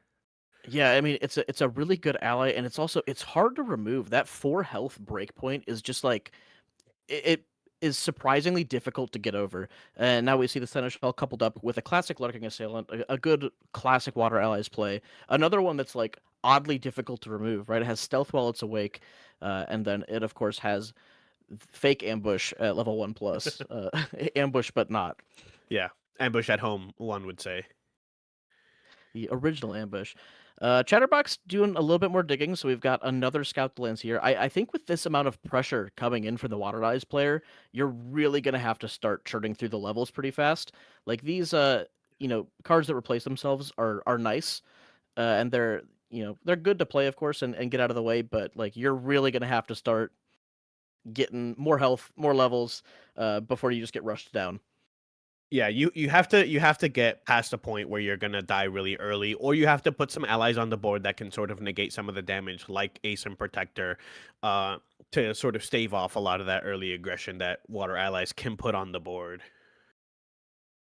Yeah, absolutely. And one of the hard things too about like the Water Allies, it's always been so difficult to play against because some of these like combination plays, right? Like your Windmill Engineer, Ace and Protector, it just you can't really just send those into a Frostbind, and they Yep. cost so many cards from hand to do that. So it's like you're forced to sort of play this really weird, sort of like not the way that you want to play, and yet your opponent just gets to sort of hold up a bunch of cards and throw them down for a backup charger next turn. So like Water Allies has always been like a really tricky deck to play against, I think. Yeah, definitely. Especially because like if you go at their board and try to clear some of the allies that are kind of beating you up over the course of the game, you're not doing damage to them. So you really need an end game plan to actually win the game. If you're not doing that early like chip damage that you would normally get by swinging at life instead of the allies. So you got to have some sort of end game plan, which Goja does have. Seryu does have a pretty good one. We just have to get there, right? Yeah, and Chatterbox showing off a really fun, interesting play that you can do with this ultimate card, Auspicious Manifestation. Of course, it is a Luxem card, and you might think to yourself, "Oh, you can't play a Luxem card because you're not Luxem yet." But that second effect of the card is actually not playing the card; it's an activated effect, and so it doesn't check the element. So you can discard the card from your hand, draw a card, and put some quest counters on your champion at any point in time, which is really, really cool. A very interesting way to use that card before you're level 3. Yeah, this card is so broken. It's quite good. I saw. It's quite good. I think everyone, during RDO teaser season or like spoiler season, everyone's kind of keeping an eye out for all the champions. Ultimate spells, what they do, how playable there are, all these other things, and then we saw Auspicious Opening, and we're like, wait, why, why did the best deck in the format get the best ultimate question mark? Like it not only can you save your Shenjus with it if you are Luxem, but also you don't even need to be Luxem to get advantage from the card, right? It puts a quest counter on your champion, it draws you a card, like it's really good. Yeah, it is quite good, isn't it? And then we do see the dungeon guide going into level 2 here. So all of a sudden, Chatterbox in a very, very solid position, healthy amount of cards in hand, good amount of quest counters, really basically ready to get that Seryu online coming up pretty soon. So we'll have to see how Joel sort of responds to this. That was a very powerful turn coming from across the field. Um, so we're going to be looking for more damage. Obviously, once the dragon flips, it's very hard to play against as an ally deck, just Yep. given that a 4/12 taunt is fairly hard to get rid of when you're chipping in for a little bit of damage at a time. And you can be really cheeky about how you flip the dragon when you're playing against a deck that's doing chip damage, right? You can like take the first half of the damage they have available and then put your taunt active so they can't hit you for the full damage. Like it's really interesting and kind of awkward to play against. So from my point of view, I think that Joel's really going to have to be pushing in early to get this done. And we do see the Fracturize hit that power cell, good old classic water play. We're going to use that to level up. And we are not a distortion deck, so we're going to be doing some old swords and no inert swords on the level 1 here. Yeah, classic Sword of Seeking here. I think a Snow White has to come up here. You got to stave off a little bit of that tempo that Seryu has built by going to level 2. Pretty decent amount of influence as well. Getting them away from a level 3 for at least one turn can be just enough to actually let you win the game, especially when you have these allies on the I board. agree that it would be really good here. Unfortunately, Joel actually doesn't have Snow White in his deck list. He's got Snow Fairy, which is not going to be nearly as helpful in this instance. So looks like we're going to have to try to stifle this damage without that. So we're going to chip in one with the Lorraine sort of seeking first, which usually to me would signify like an Inspiring Call. If that's an angle, maybe you could play another ally and drop an Inspiring Call and push a bunch of damage. I think that would be a very powerful turn if we do have it. So we'll see what we've got coming up. Yeah, especially with a card like Halakline Scout, which I think we saw in his hand. Halakline Scout plus Inspiring Call is like so good. But it looks like we will see a Aquifer Seneschal, another 3/4 on the board, just setting up our big board to swing over. I wonder why we're not playing Snow White. Maybe we just think it's a little bit too slow. Yeah, there's a chance think? that you're looking for maybe just a more aggressive water ally strategy. You're maybe sort of just saying like if I'm spending my turns playing a 3-cost to 1/1 that stops you from leveling, I'm not really advancing my game plan of killing you super fast. Which I think that's maybe the biggest trade-off. But I think it's like interesting inclusion either way. So we are just going to play that Seneschal, chip in for a bunch of damage, and then pass over. So no Inspiring Call this turn, but an Inspiring Call on the following turn could be devastating. Yeah, definitely. I do wonder if we do level up to level 3 here and we do have another auspicious manifestation, though, we can get our Seryu to hit for damage and then also return it back transformed in the end phase. So we get sort of the best of both worlds with this card. You get to swinging taunt with your taunt character, which obviously normally would negate the taunt because it's rested, but with this, you get to keep your taunt on the board. Great card. I mean, just a broken card, really. It's so good. Yeah. So we're gonna grab that Tengu for the pre-recollection plus, and then we're gonna reclaim the dungeon guide. I noticed that we had actually banished a dungeon guide to that dungeon guide last turn, so I wasn't sure if we had a second one to play in this turn. But instead, we're just gonna pick up the one we already played, and play it again to get that level 3. Dungeon guide obviously so good with the dragon having the extra quest counters from that ability to level up. So it looks like we're at the 5 quest counters from that die already.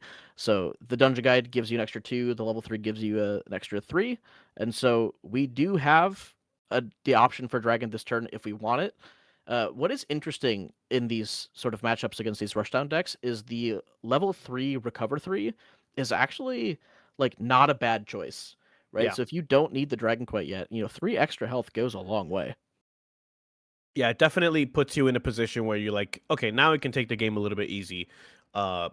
Getting through 25 total HP plus the 3 that we recover has you looking sitting pretty, I guess. Yeah. It Although looks looking like like we are here, we're choosing going to choose the quest. Yep. Yeah. Let's see if we'll flip over this dragon. Yeah. So, in your opinion, how do you handle the dragon in an ally matchup? Do you flip it immediately? Do you think that you should go for the immediate damage? Do you think you should use it more as a defensive tool? What are your inclinations towards how you would be approaching the dragon versus allies? I think it's a little tough. I would probably wait until the last possible second, which is kind of hard to distinguish. But with cards like Snow Fairy being a thing, which will rest your dragon, to push through the damage, or even cards like Halakline Scout, which rests a target unit, not as a spell, you can kind of get punished for flipping your dragon too early. You always have to be worried about these kind of things with water allies. Halakline Scout, Snow Fairy, these will both rest your Shenju, and then you've sort of given away your game plan. Yeah, and of course, you have your lineage release to sort of prevent from one targeted Yeah. activation. But the smoke bomb's a really interesting grab here because it can force out the lineage release. It's not Yep. really what you want to use to force out the lineage release because you do lose your draw card if your effect fizzles or gets Mhm. negated. But still, an option. We're going to drop an inspiring call prereq. So this is one of those things where it's definitely telling me like, hey, if you want to block some damage with a taunt, you should probably be flipping that thing now. Yep. So we're going to send in the first 4 damage here, buffed by that inspiring call, of course. And Let's this is see. a really interesting timing thing too, whereas the taunt has to be on the field when the attack is declared. So at this point, even if he flips over the dragon right now, that first attack is still going to go to the champion. It won't be until the next attack. Yeah, it looks like we're choosing not to flip over our dragon. Another 4 damage coming in here. Maybe we're just thinking you do not have enough damage to actually kill me here. Yeah, it's getting close. I think this could also be a play where you're taking the first burst of damage, but then you might be willing to defend against the second chunk of the damage, Right. so that your dragon definitely doesn't die. Because if you flip the dragon and then it dies this turn, Yeah, you for are sure. in a Yeah, bad place. definitely. Yep, But we are going to definitely. just allow all this damage to go through all the way up to 22, and then now we're going to activate the Fate Stone here. Okay. We'll see what we did. The attack has already been declared, though, so this damage will have to go through, I believe. Yep. Yeah, so we go ahead, put the dragon out, go up to 22.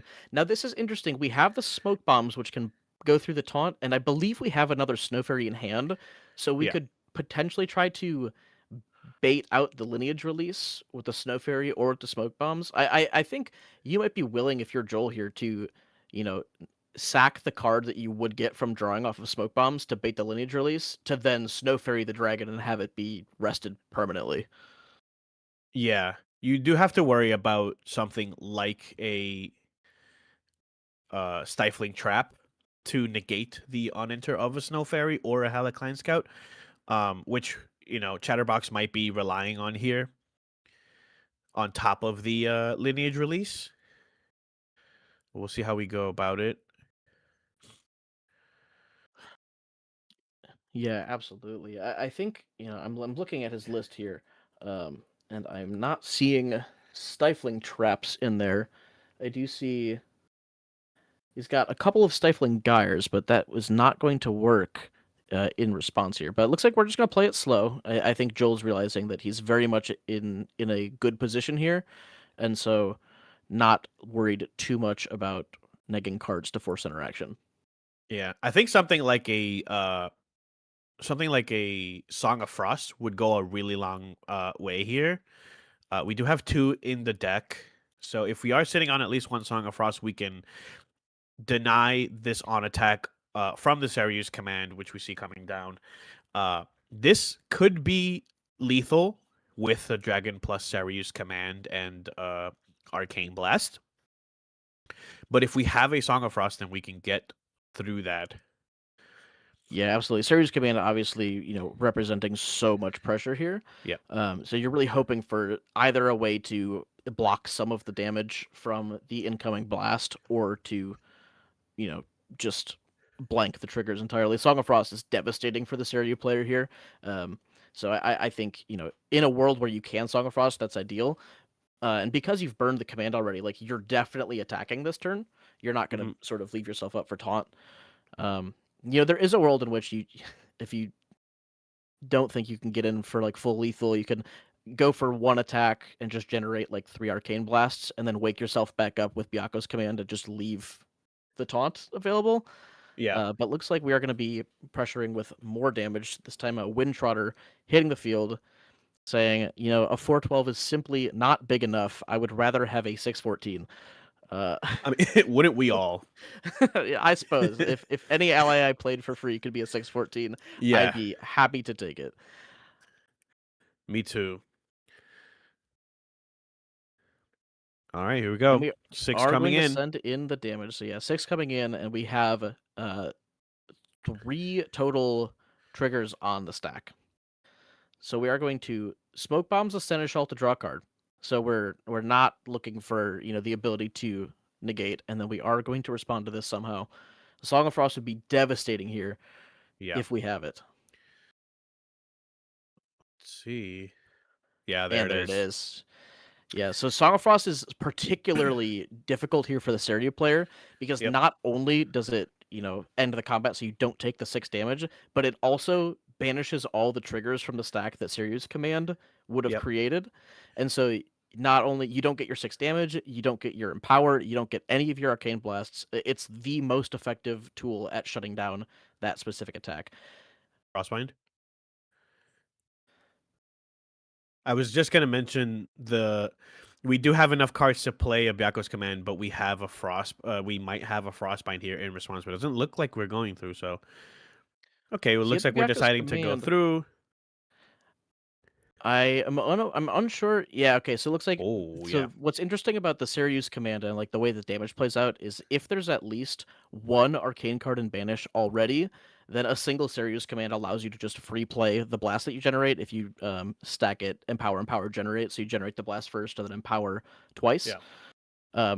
And so it looks like that is the case here. He had enough to generate a blast, empower the total of 8 at least, and then cast the blast for free for 11 damage. Did not have the Frostbind in that instance to stop the second command.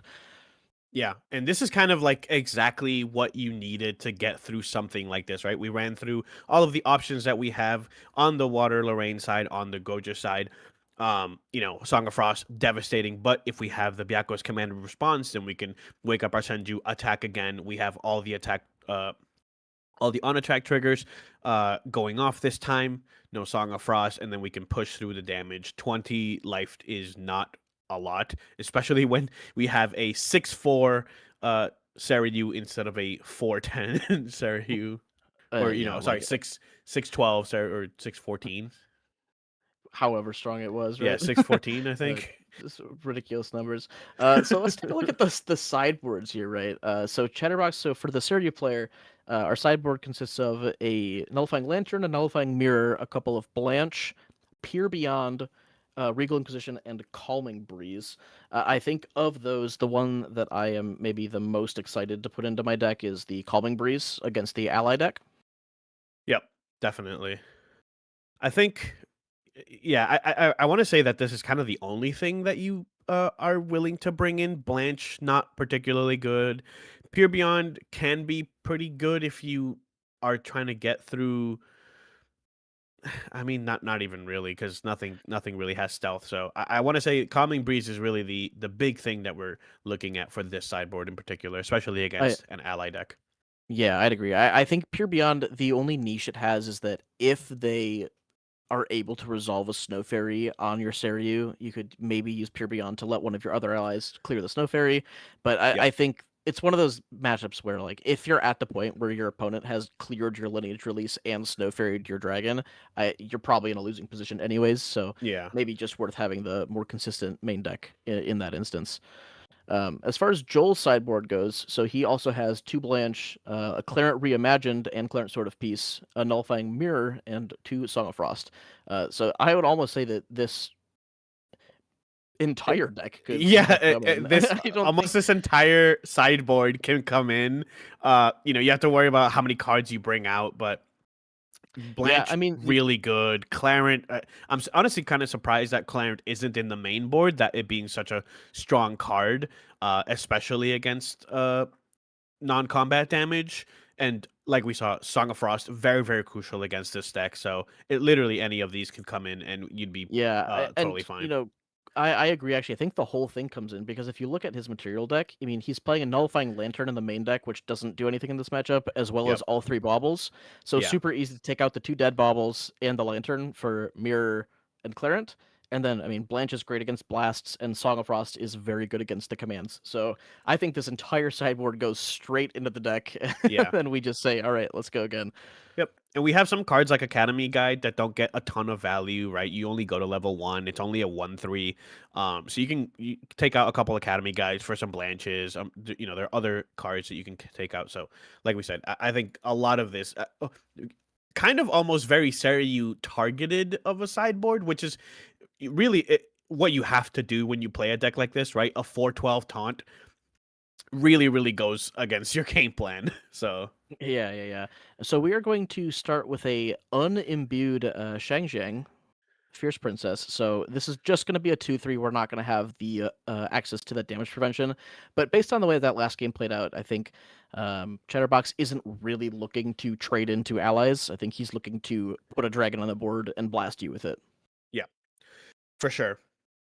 And that's kind of what we would just said in the beginning is your game plan overall. We're digging here for our ways to level up stuff like dungeon guide, stuff like well, normally you would see something like a Besieging Fatestone, but it's not actually in this deck list. So I think dungeon guide is kind of the main one you're looking for here. Yeah, I think Beseeching Fatestone, it was very good last format, but as soon as the rule change went into effect where both players put their spirits on the field at the beginning Yeah. of the game, is that that card loses to cards like Frostbind Yep. super hard. And so I think players just decided that the risk is not worth it, especially if you're playing into any water deck. You just rather have four other cards. So in Chatterbox's case, he's playing the Dungeon Guides. He's playing a couple of Beseech the Winds and then a couple of Displace as well to sort of act as that turbo engine. Yeah, I definitely agree with the thought of like that card loses a lot of its value if your opponent can interact with your first turn, right? The same way that like Arthur and stuff like that loses a lot of value because your Arthur can get negated turn one. Usually you're kind of okay with that. You go card for the card. But something like a Beseeching Fatestone is not something you want to get negated, especially Yeah, because you absolutely. can't suppress it to get value off of it, right? It'll go to your banishment instead. So Absolutely, yeah. Joel, of course, playing some classic water allies. We have a Gildas coming down on on turn 2, leaving the 3 cards in hand, of course, not drawing with the bauble to balance that Gildas, swinging for 4. Still good after all these years. And on the other side, Chatterbox decides to go for the level up, which is expected. We lose a Ace Protector to the level, which is a little unfortunate, but honestly, like we were saying in the last game, kind of fine because your ability to play a card like Aeson and a Windmill Engineer the same turn is just so low against a water deck that you're okay to lose it. You also get less targets for an Ace Protector now with Baby Green being gone, right? A lot of the time you want to Baby Green your Forest Cake and then also Ace Protector to get your Baby Green back for other interaction stuff. Not being able to do that does mean you have less targets for your Ace Protector. So losing a couple of them isn't terrible anymore. We do see another auspicious manifestation. This card is super, super good. Putting a quest counter, drawing a card. Yeah, activating the discard effect. It's so powerful that it has the ability to be activated before your Luxem, and it's also powerful when you can activate it after your Luxem. I think Guoja absolutely just like eating good as far as the ultimate spells go. she's in a buffet right now, man. Yeah. Oh, and we're going to flex on our opponent, and we're going to say, hey, by the way, I have 2 Byako's command. So if my dragon flips over, you are taking a ton of damage. Yeah. If I'm really Joel, I'm like, dude, you want to fight, man? What's the deal here, man? Why are you showing me those? Yeah, probably the most upsetting thing you could possibly see. Just a couple of those. Byako's command is like such a good card in not just in this deck, but in this matchup particularly. Because you can use it to attack and then keep your dragon on the defense. Which is like it's so strong that you get to do both. Obviously, it's a part of your double command combo where you can just unleash a bunch of damage. But if you're playing a slower, grindier game, like you don't have all your combo pieces, you can still just attack, make a blast, and then wake back up and keep your taunt online. Which is I think Byako's command is probably the command that you would play in every Shenju deck if you could. Like Byako's command lends itself to sort of this Serene double attack, multiple on attack triggers game plan. But even like if you could use Byako's command reliably in something like a Suzaku deck or a Genbu deck, you like 100% would. Yeah, absolutely. I mean, it's definitely the most universal of the effects, right? It doesn't really have anything particularly to do with Byako himself. Which I suppose no one really wants that much to do with Byako himself, except for Edward. Poor Byako, man. But they love his command. So we are going to go ahead and we're going to just take this level up. This is classic Water Allies gameplay where you grab your bauble on turn 1 so that your Gildas is balanced, and then you materialize something that costs 1 on turn 2, but you pop your bauble so you're still able to play a 3-cost card and balance your Gildas. It's just, very good, like, math, the way it works out. And we've got that Hwaji, so if we're able to play, this is what I was hoping for, a Sunsei, able to put a durability counter on that Hwaji, and then also allow your unique, Hwaji allows your unique warrior allies to attack with it. Yep. Sunsei does give all of your warrior weapons +1 power as well, so these allies are a little bit threatening here. Like you were mentioning a little bit ago, your balance math is something that has been in the game for so long. So if you've been like an allies player for a long time, you know exactly how to operate this stuff. Like Joel has been here, drawing your cards at the perfect time so that you can get all of your stuff balanced. Normally you would be very, very quickly popping your bauble, popping your GCR to get that card so that you can have more explosive turns. But with this kind of stuff with Gildas on the board, you have to be a little bit more controlled with the way that you draw your card so that you don't become unbalanced. And here we see a Calming Breeze, like we said earlier. Perfect in this game. I don't believe that this is in response to the Sunsei, though. No, so the Sunsei went into the Windmill Engineer that was on the board, which was responded by a Reclaim. So we picked up the Windmill Engineer. Okay, it went to face actually, but so we just picked up the Wind Engineer for fun, anyways, and we're trying to block this damage. Something that's interesting about these RDO builds of Seiryu, and just with how powerful uh Auspicious Manifestation is that it actually allows you to play floating memory cards in Seiryu in a way that you really didn't want to before, right? Like previously, you were really looking at, always banishing from memory to level up and to materialize cards. But because you have a couple of sources of extra quest counters on your way up to 3, you're actually able to play these cards like Reclaim way easier, and your quest counter math still works out perfectly. Yeah, definitely. I mean, you get to generate way more quest counters with Auspicious Manifestation on top of your Senju trigger. So, there's also not a lot of sensor going on. So, like, if you can use your float, then, like, sure. Ooh, we are losing a Byaku's command here, which is a little bit unfortunate. But something I want to highlight is perfect use of Song of Frost from Joel here, using the Sunsei hit to bait out a card like Calming Breeze, and then Song of Frost, which will negate all of the cards on the stack, end the combat phase, and banish the cards as well. So we do get to deny a little bit of that float, and that ended up,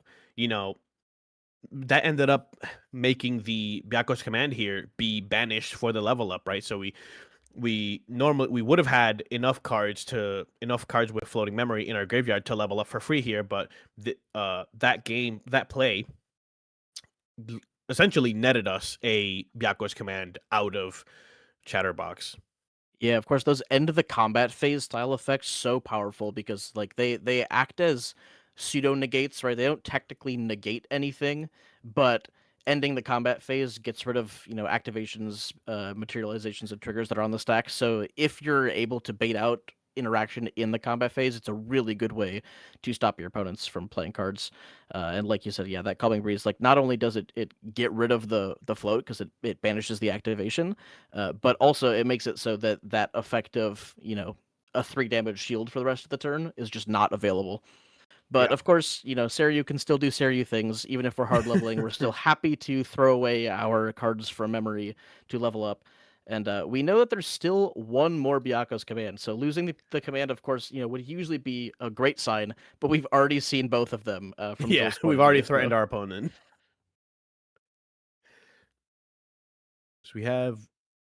So right now we have one dungeon guide.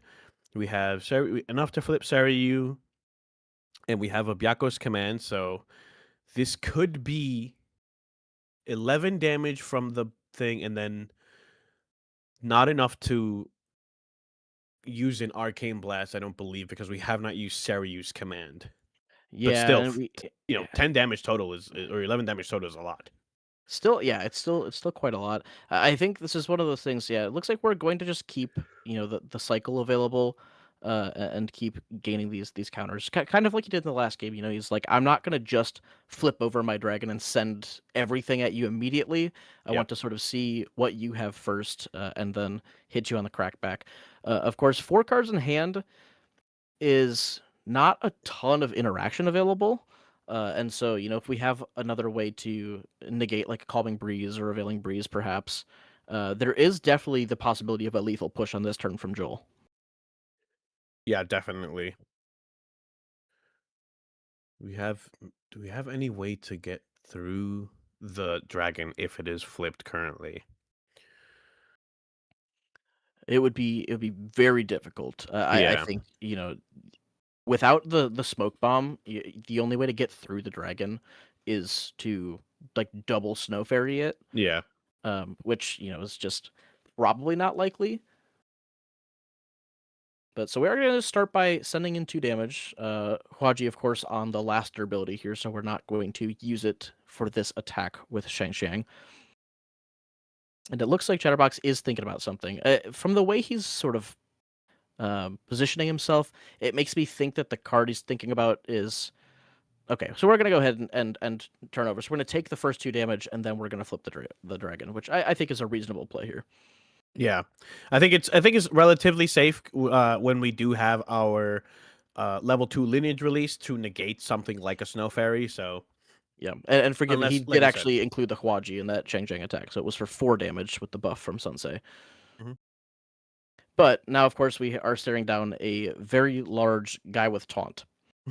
So the rest of these allies are going to have to work a little bit harder to get in for that damage. Definitely. And one thing that the Seryu decks just like abuse way better than any other deck is cards like Innervate Agility. So Yeah. we are Oh, still, man. having to play around stuff like that. Yeah, I mean, Innovate Agility is sort of a no-brainer in a deck like this, right? You get to level up to level 3 for free if you do have the Shenju ally on the board. So, just really, really good.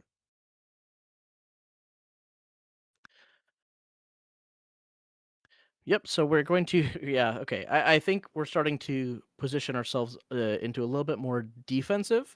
So Mhm. Gorhazi Trapper has been a classic card in these water ally strategies for a long time. And it's very good into decks that want to attack multiple times with the same unit.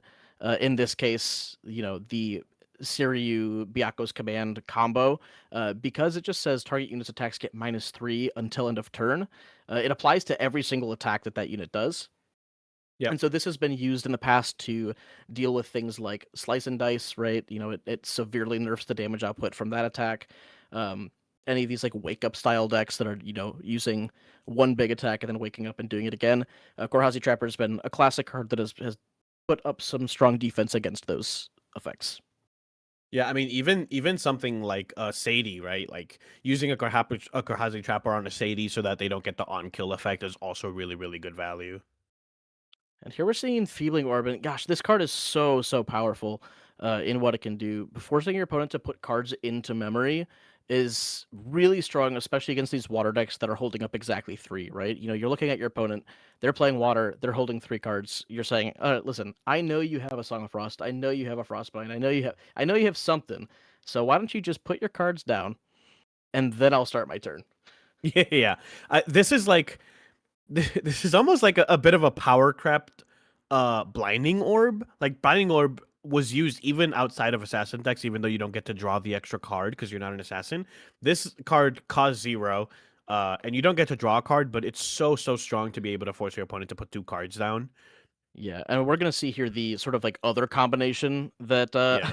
Saryu can do here, which is harness lightning plus Byaku's command, which is if we give our ally +4 and then we attack twice with it, it gets that +4 2 times.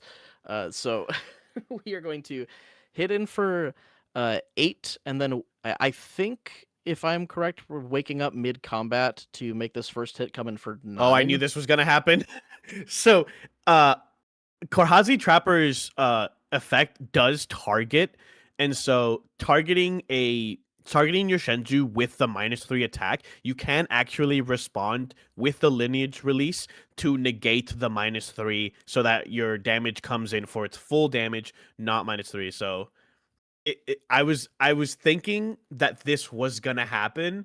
Mhm. I even looked up Goja to see that Just to make make sure sure, make yeah. sure that this was gonna happen. Like I thought it was gonna happen, especially because we didn't have to use it to negate like a smoke bombs or like a snow fairy on the turn before, right? So you know for sure you're going for the kill this turn. So using your effect like something like this is a no-brainer, really. Like there's no downfall. You're gonna kill. You already use your enfeebling orb to get all the cards, so the only thing that you're worried about is that -3 power on your Shenju. So perfect response here to get your full Yeah. damage, make sure you kill. Yeah, I agree. I think like when you're trying to analyze what your opponent can play to get around your kill shot, right?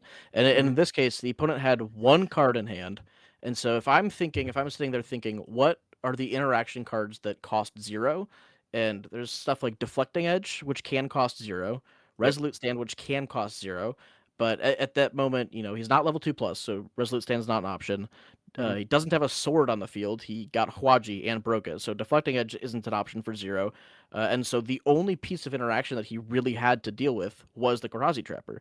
And Mhm. so he's like, well, if I have guaranteed lethal, and the only thing you could interact with me is the Scorazi Trapper. If I could stop that, I just always win. And so it Yeah. was a very great sequencing of effects, understanding exactly what he needed to do to win, and just very very potent play, showing that Seiryu does not need Baby Green Slime to be a strong deck. It's still very strong in its own right. Yeah, definitely. You just got to shift your gameplay style, right? When you lose a card like Baby Green, which some people might say was a bit of a not I don't want to say a crutch because that like there are definitely a lot of really good Seiryu players, but almost a card that made the game plan streamlined in a way where like you can just do this over and over and over again. You have to think of ways to play the game outside of Baby Green, get a bunch of influence, bounce your Baby Green over and over again so that you have interaction as well. So you can definitely do it even with something like Water Diana as well, right? You lose your Capstone Coda, but there are other things that you can put in your deck now because you essentially open up 8 card slots that you can use to mitigate some of the damage that you took from losing one of your better cards as well. Yeah, for sure. Well, in the case of Goja, you can just say, "Oh, well, I lost 4 Baby Green Slimes. I'll put in 4 Auspicious Manifestation," and Yeah. uh, Yeah. sort of go from there. Which obviously works very well in that instance. Yeah, I think Baby Green Slime. It was a very good card, and so it was multifaceted in the sense that it was good at being a part of a consistency engine of bouncing your forest cakes and drawing cards a whole bunch, and also good at interacting with certain decks and keeping certain things off the radar. Obviously, being able to suppress opponents' items is just very powerful. Um, and so, of course, everyone was going to play it, but I think, like I was saying earlier in the stream, it's just Baby Green Slime did not make Seiryu good. Yeah. Seiryu was already good, and Baby Green Slime was one of the good pieces of interaction it had, and so it is still a very powerful deck. The things that it does are still very potent, and it still plays very good interaction, just not that piece. Yeah. Yeah, it does. Um, One of the things that made Seiryu so good is the sort of flexibility in gameplay where you can do the like full on turbo to 3. I'm gonna try to kill you, one shot you. If you don't have a response, you're dead. If you do have a response, I lose the game, right?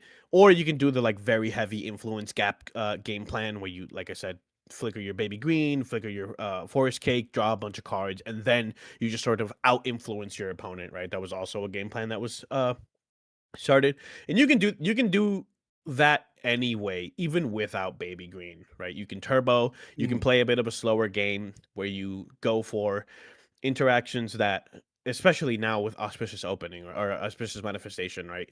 You can slow it down, get some extra crest counters before you flip over your dragon, and you don't have to lose as many cards as you did before.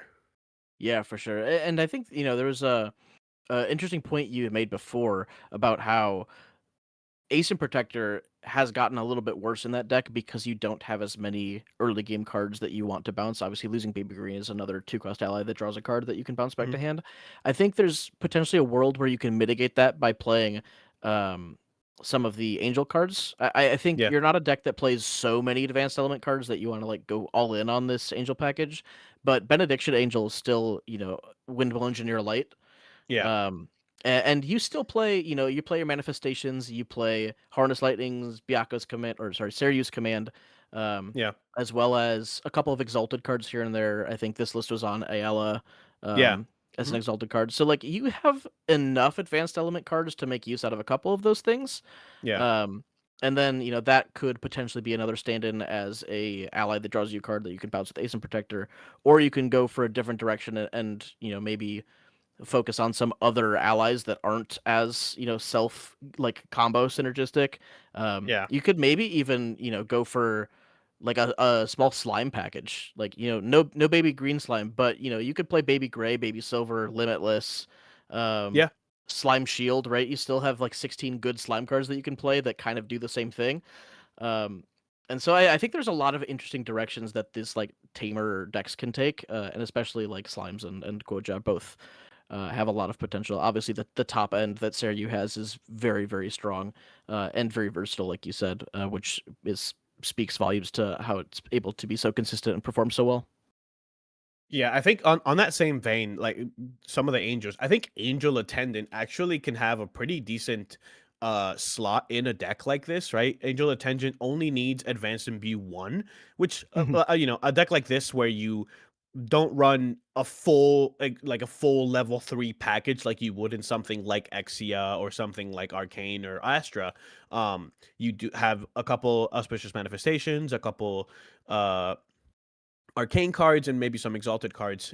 Just needing the Imbue 1 is also really good. It also has Intercept, and it has Library Witch text where on death you draw a card. It has 3 life, so Mhm. it eats a lot of damage as well. So I wouldn't be surprised to see people including a card like this, especially, it's also a 2 cost, right? So it costs the same as Baby Green, even though it doesn't have, let's say, the power that Baby Green had. It's also just a really good card to like draw you if you if you absolutely need ASIM protector target. Then you can use this. If not, you just let it die. It ate 3 damage for you. It drew you a card on death. You only had to imbue 1 arcane card. Mhm.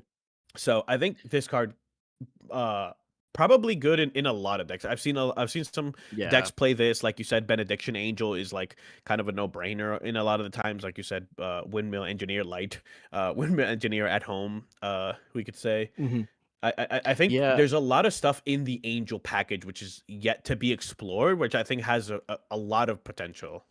And I think these cards like that are especially good in these sort of like escape the wreckage style decks. Right. So I think wind gets a lot of value out of it. Whichever wind shell you choose to be in, where you're playing like engineers already, you're playing escapes, you're playing ace protectors, ways to bounce these allies back to hand. Yeah. Even in something like wind arcane rye, with Raziel, Hmm. you banish 2 arcane cards, draw 2 cards to memory, pick it back up, do it again. You're Yeah. advancing your level up game plan. You're cycling through your deck. You're maybe getting rid of some of your lower impact arcane cards.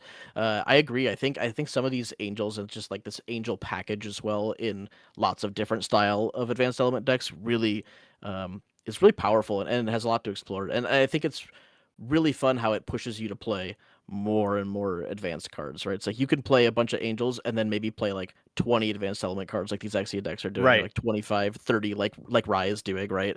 Yeah. And like finally you can play those cards and not feel like you're sacrificing too much of an early game plan to like actually get to use those cards, which is it's really cool, I think.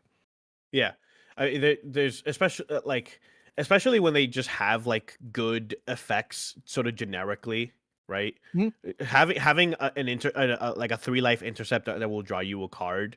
Like if you could play that Pretty good. in a lot of decks, you would, right? Like It's like if if Library Witch was actually a good defensive right, tool. yeah, exactly, yeah. Like like If Library Witch is Library like, Witch didn't all just right. die, Yeah. It's like it dies and you get the card and you're like, all right, it stopped 1 yeah, it's damage. like it's But I mean, fine. 3 damage to block 3 damage. I mean, especially when the most common stat line is 2-3, right? Like if you're Yeah, blocking 3 damage, that's 2 attacks, yeah, which is exactly. it's really good. So Yeah. yeah, I think stuff like that is definitely bound to sort of make its way into some of these strategies, especially these ones that don't necessarily feel like they need to turbo to 3. I think maybe Goja isn't the perfect example, because if you're playing this turbo build, you're like, well, I don't really need a card that if it dies, I draw a card. Hmm. But some of these decks that are like, well, I'm happy to sit on 1 for a little bit. I'm happy to sit on level 2 for a little bit. Yeah. I think especially if you're playing a Seiryu build where you're not as all in on the turbo level cards, you maybe cut the Besieges, cut the Displaces, and you're playing more ally focused, more go wide. You're Hmm. happier to sit on level 1, gain a quest counter here and there from your Fate Stone, just kind of like accumulate value, cycle until you have all your good cards, and then you press the go button. Yeah, So I think definitely. there's a lot to explore there. Yeah, I just wish that Nico could play these cards, man. Every time I see a broken exalted card, I just die a little bit inside. I'm like, no, why, Yeah, you're in why, the worst time to be dude, playing a yeah, champion that literally, has no advanced element. yeah, it's so rough. Every time I see like all these cards, like, Dynastic Whirlpool is such an Mm. insane card. Like Mill 15 is so insane, and I Mill look at that 15, but card and not for I'm like, you. yeah, I look at that card and I'm like, you know what? I kind of get that one. That one would be You a little gotta. bit too much. But there are definitely some cards where I'm like, man, I wish this was like something like I think his name's Arduous. Arduous. Argus, the big guy. the Floodborn. Yeah, the Yeah, no, yeah. not the big, not the Not big the guy. big guy. The one Okay. that has Oh, Argus. yeah, Ardus. Yeah, Bloodborne Deacon. Yeah, yeah. yep, him. He like makes all your deluge stuff trigger twice. Yeah. I definitely would love to play something like that in an eco deck.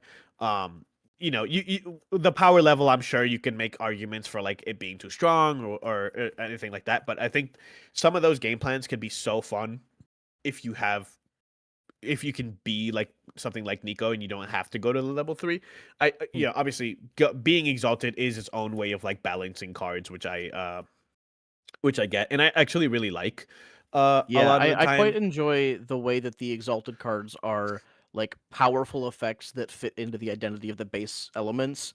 Yeah. It's like a really nice way to marry the base element package and the advanced element package, where it's like, well, these are very powerful cards that every fire deck can play, that every water deck can Mhm. play, but they're powerful, so you have to be an advanced element. I think it's a really nice design space, and it really allows for some strong cards that would otherwise be like too powerful to print in basic element.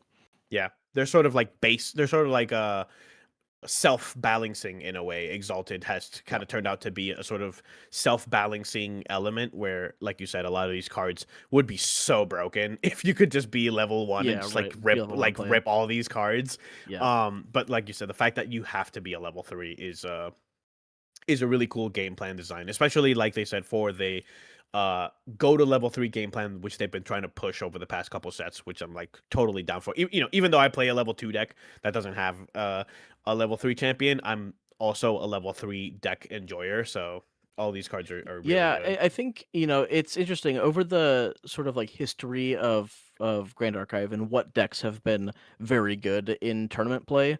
A lot of them have been decks that don't really lean too far into the advanced element strategies. And it makes sense too. It's like it's such a resource sink that if you can win the game without going -6, then do it, right? Yeah.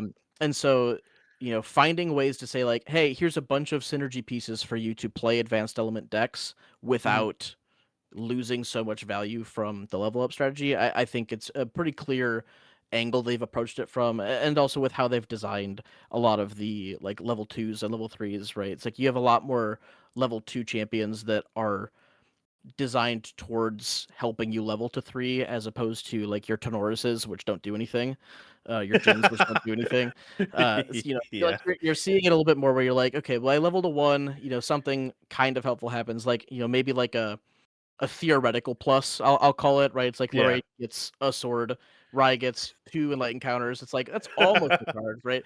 Yeah. So stuff like that. It's like kind of plussing you, kind of not plussing you. Nico is one where it's like it can mill a float for Yeah. free, so it's like kind of right. And then level Yeah. 2s very often have a card advantage effect on them.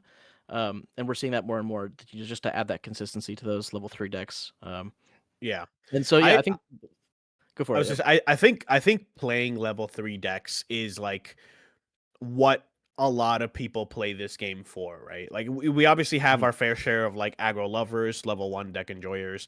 But the sort of power fantasy of going to level 3, unlocking a new element for yourself, getting access to these really, really strong cards is, I know one of the things that really got me into the game. This is my first TCG, but I have tried other TCGs just kind of like uh offhand here and there. This is the first one that really stuck with me, and part of the reason why that is because you get to play this champion who fills the power fantasy of like going on a quest and like getting Mhm. stronger and stronger and unlocking this sort of like godly abilities Yeah, with absolutely. this I mean, we even like we call ascending, right? Like Lorraine is an ascendant now, right? Like that sort of ascent to godhood Mhm. is Yeah. sort of really good flavor text for this like the experience of leveling up, which Yeah, I I agree really enjoy fully. in the game. I think like I've been around GA for a while since the beginning, and Yeah, yeah. back in the day, like one of the classic good decks to play was Ensol, and Ensol is still playable here and there because it's gotten some buffs over the past couple sets, but Mhm. uh, and anytime that I would introduce the game to someone who was like trying to learn, I would always give them Ensol because like the deck just feels good to play, and then you play your card and you summon all the swords, and it gives Yeah. you such like an exciting feeling of like, oh, I'm doing the thing that's on the Or card. yeah. Like it's so it's so fun and it's so like engaging, and I think that has pulled a lot of people in. So I do think this sort of push people towards the advanced element strategies. That's where a lot of the most fun cards are, the most interesting cards. Maybe not the most efficient cards all the time, right? That's why we've seen a lot of the lower to the ground decks do very Mhm. well so far. But I mean, these advanced element cards are just like so much cooler. Yeah, for They're sure. they're more complex, they're more interesting, they're more fun. And so especially as a more casual player, as you're playing, you're like, well, I want to play my cool cards. Yeah. Like I want to play my Advent of the Stormcaller. I want to Yeah, play my, stuff like that. And so all these cards that allow you to do that without feeling like you're going to just be run over every single game, Mhm. definitely a very good sort of design direction, I think. Yeah, I definitely agree. Um, okay, I think it's time to send it over to a break before we have our third round here. We will be back pretty soon with round 3. It will be me and Mr. Trading Post Terry. Uh, don't go anywhere. That's a threat.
How's it going, everybody? Welcome back. We are at round 3 for the TCG NA Online League. I am back with Mr. Trading Post Terry. How are we doing, Terry? I'm great, man. I am really enjoying these games so far. That was a sweet round I just got to watch. Yeah, it's great. I haven't seen Water Lorraine allies in a really long time, actually. So glad to see that going on. Glad to see that Serene not completely falling off, but definitely like a little bit weaker. We love to see that. So I'm hyped to see how how the rest of the meta is gonna shape up for sure. No, yeah. I mean, Guoja is, as many people know, Guoja is my favorite champion. So I Yeah. I love seeing these decks still doing well. I knew Syria would still be, and I think you hit it nail on the head last round when you and Theo were talking that you're not going to do this mega influence value baby green style bounce, try to get your influence to 16 cards before you go for the Yeah. kill. Now we're probably going back to more of a turbo Siryu, which is a terrifying deck. And every single time it can easily do excuse me 32 damage on its kill turn, especially Yeah. with lost prov now. It's very, very easy. It's just the standard level, cheat your level up, and then go for the kill on the next turn on turn 3. Mhm. So you can kill anybody, right? Very powerful deck. And Yeah. with all of that, I knew that the deck would still be powerful, and obviously it got to show its teeth a little bit there, but it's definitely going to be different this time around. I don't think it's going to feel so oppressive to every archetype like it used to. Yeah, definitely. I think one of the prevailing things has always been like you can play the Turbo Seryu deck, but it's much more open to interaction and stuff like that, which is kind of what we want, right? We don't want sort of an uninteractable game plan. If you are being forced to play this, uh, if you're forced to being played against this deck and they're doing like their game plan, you want it to be more interactable, which is exactly what we're getting now. Which so it's good to see that. Yeah, no, I'm excited to see more new iterations of decks. And in this next one, oh my goodness, it's my old teammate, one of my best friends in the world, Oh my Perfy. god, I love So, him. so we've got Perfy on stream. Of course, if you had to guess one deck that Perfy would be on, this is the one: Easy. Fire Merlin, Yeah. versus Original Sly Fox, which is another one of my good friends on Serene Fire Jin. His name's Connor. Fantastic guy, solid player, from the Michigan scene. Super cool. So two Midwest boys right here battling it out. Honestly, this match has probably happened at like the Michigan regionals or at one of the regionals before, I would assume. So super cool. If it has happened, hopefully somebody gets revenge, or at least we have a good game. But looking at these lists, is there anything cool in that Merlin list? Something that sticks out to me right away is a lot of one-ofs in here from Yes. Perfy. We have one Angel Attendant, one Resolute Stand, one Star War, one Imperial Countermeasure, one Facet the Forgotten. That one is the Merlin Ultimate, so that one is understandable, right? Yeah. You really only want to run one of those. But a lot of one ofs and a lot of two ofs in here. I wonder why we are choosing to go for this game plan. Maybe we just can filter our hands so much that we Oh yeah. can do whatever we want, right? We can draw the one of that we need or discard the one of that we don't need. So interesting list here from Perfy. No, yeah, and a lot of people see, at the end of the day, Merlin has been playing random floating memory that do Yeah. nothing forever, right? But so we have these 4 angelic channelings, and people are like, "Well, wait a second. How many he's only playing what?" Actually, he's playing more than a lot of the Merlin lists. He's playing 12 Hmm. Crux cards. So like you're probably going to hit more times than not, but even if you didn't, you still are a creative shock deck, right? Like Hmm. you are trying to get all this value, and just having floating that you can play at fast speed or to discard is super solid. Yeah. One of the cards that I am most excited for in this entire new set is Sabella. Oh, and we're already getting started, but while they're getting ready and starting off the game, Sabella, just an incredible card, kind of like Ghost of Pendragon 5 through Yeah. 7, right? Super powerful. And then obviously this Jin deck, Jin got so much support moving in, and so many things changed just inherently, right? Yeah. Um, but if we get back here, it looks like we are resolving our Serene Spirit here on Jin. Perfy already has drawn his cards, and his Looking Glass is out there. Yeah. One of the things I want to mention, one of the things about Sabella, we've seen a lot of like Crux allies before, but really we haven't seen that many stick around, right? Ghost of Pendragon sort of being the main staple, and a lot of Crux decks will kind of just play a Ghost of Pendragon 4 of, and that's really it. That's really all we see. Not really counting the Majestic Spirit as an ally, but Sabella kind of the one that like has stuck around, right? As soon as the card came out, everyone's like, this card's actually pretty good and definitely good enough to just put in your deck. So definitely one of the cards that almost immediately became a bit of a staple in Crux decks since the set has dropped. Yeah, so right out the gates, we got to see a nice new RDO card in Angel Attendant, which is a Yeah. pretty cool advanced imbue. If it's imbued, it has intercept, and on death, you draw a card. Very, very cool. And then on over to Perfy. If you don't know, Perfy has one of the dopest Merlin lists around as far as bling goes. And we Yeah. got to see that brand new fluffy shopkeep. Really, really cool. Got rid of, kind of classic Drawn Blade, Majestic Spirit. Let's replace itself, keep the value train going, and move our way up to level 3. Connor brought out backup charger here. Looks like he is going for the influence play, trying to keep up with the value engine that is just inherently in these fire level 3 decks. Yeah, I want to ask you, how do you think this matchup goes once both games or both players sort of get to that endgame game plan where they are Exia and Crux and they start doing their endgame game plan? Who do you think has the advantage here? So it really is going to depend on how Perfy plays this, because I think that Merlin usually can pull this one out. It's really hard for Jin to just deal with Majestic Spirit on the board. Like he can Right. kill it. It's not a problem. Like he can kill it not easily. But the issue is usually all the interceptors and the taunters that your opponents put on the board. It doesn't matter because you just go, oh, okay, well here's a sweep for 50. Is that enough to kill you anyway? And it doesn't matter, right?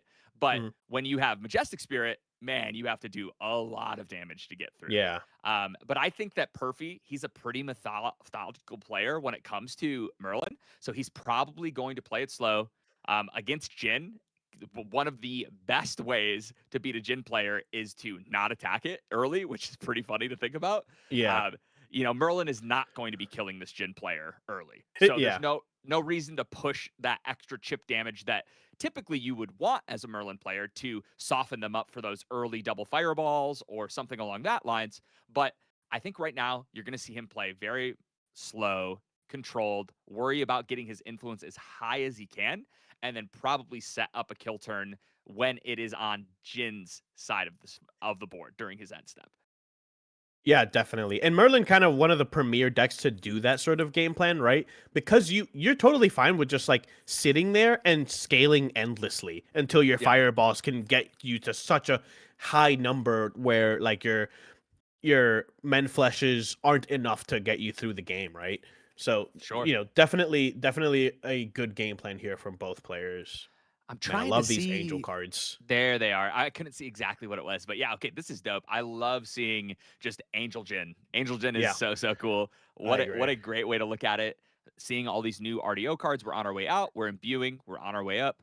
I do think that Merlin, like to back to what you were saying, I think Merlin has an upper hand, but you cannot count Jin out. Just No, with yeah. the amount of ways he has now, if he finds like a flagrant guide on his way up, it won't matter that Merlin didn't do any chip damage because he'll be able to damage himself pretty quickly. But it is a very fine line and a dance that the Jin player has to make to dodge not just dying to like a double fireball early, right? Yeah. And you can get like kind of surprised with Exia, especially with a lot of the new cards, right? A lot of the new cards do a really good job at sort of closing up a lot of the weaknesses that Jin has, especially with people like playing cards on their turn, especially in their end phase and stuff like that. We've seen a new card from RDO that like taxes your opponent based on the number of damage counters on Jin. So like a card like that is going to be great. Against something like water, we've seen a lot of regalia that gives stuff spell shroud so that your weapons can't be completely like removed out of the equation, right? So a lot of new cards that could be very crucial in the game plan here. Sure. Yeah. Exia definitely is eating good right now. And it looks like we got rid of an Exia site. I couldn't see what the other card is on our way up to Jin Zealous Maverick. You know, it's funny because as on entry, his next attack this turn gets +1, and people kind of forget about this because it doesn't happen all that often. Where you Yeah. do this, like you attack and then wake up. Oh, and there it is. Wait a Flagrant second, Guide. that's huge. I think that this is probably the key card in this matchup for the CL player, and there it is. Just gets to take a quick. Wow, look at that. Yep. That is crazy. And we are just back at it. Yeah, Flagrant Guide, kind of like exactly the card that Jin needed, right? Everyone saw this card being like teased during spoiler season, and immediately sort of everyone thought, this is a Jin card. This is like unequivocally a Jin card. This is like maybe probably a 4 of in this deck now, because it gives you so much Oh, it's tempo. everything you want. Yeah. Yeah, exactly. It's everything you want. You want the damage, you want the level. It just does so much. Yeah, yeah. I mean, now you're a Jin player that Right. not only your opponent can't just stall you out now, which is what most of Yes. these like players are going to do right on your way up, like I said. So now you get to do that, blast yourself, and he is going to level 3 right now with 6 influence. Going next turn, probably bringing out Berserker Plate, probably going to go up to 8 cards on his next turn and really get ready to set up those big lethal lines. But Perfy Yep. here levels up that beautiful Merlin 2, Memory Thief. I The good one, I was gonna say. Oh yeah. This is the Merlin you want to see. Yeah. I definitely think that this is you kind of just have to match because at this point it's a tempo and you Yeah, have to threaten, you have to get your level counters up. You have to get to a point where your opponent fears the fireballs because right now if I'm the Jin player, I am not afraid. I am really going to push my envelope this next turn and get ready probably for lethal the following turn. I'm probably going to go for the kill if I can. But with 8, 9, 10 cards in hand, not this next turn, but the turn after, that's probably what we're going to see. Yeah, definitely. And we see the effect of angelic channeling on Perfy's side. We put some cards to the top, some cards to the bottom. This card has gotten so much value. And then we Ooh. see a Sabella. There we go. know Here's what that we're draw gonna blade. grab. Yep. This card is so good. You can attack with it as well, get it out. It has +2 because it's because it's bonded. And then you can just bring it back again, right? If you play another Sabella, if you can Ascension it back if you really want to. Not that we usually do that a lot, but just kind of a like you said before, just really a no-brainer card. In a way that like most other Crux allies haven't really been over the games, other than Pendragon. Yeah, and here we go. We're going to break that sword, set back up, probably, who knows, maybe another Sabella, like you said. But this is a little scarier. It was able to put a little bit of chip damage here. He's got still a pretty healthy hand. Let's see. Ooh, Look at that. That's a pretty card. yeah, So what are we putting back? Probably the Looking Glass, yeah? Yeah. definitely. I mean, we got it for free, right? We've gotten all the value from it that we needed. Perfect. So It's you have to be a little bit careful. Like I Yep. said, this one felt like this should be you have to go Berserker Plate here. Yeah. Just because they're threatening lethal on you with a fireball, right? Unless you can Mhm. heal before you go, which that's fine. But I really like this because we're able to go here with the Berserker Plate, get our health to a little bit of a safer spot, right? We're getting our way up to 35. And then here we go.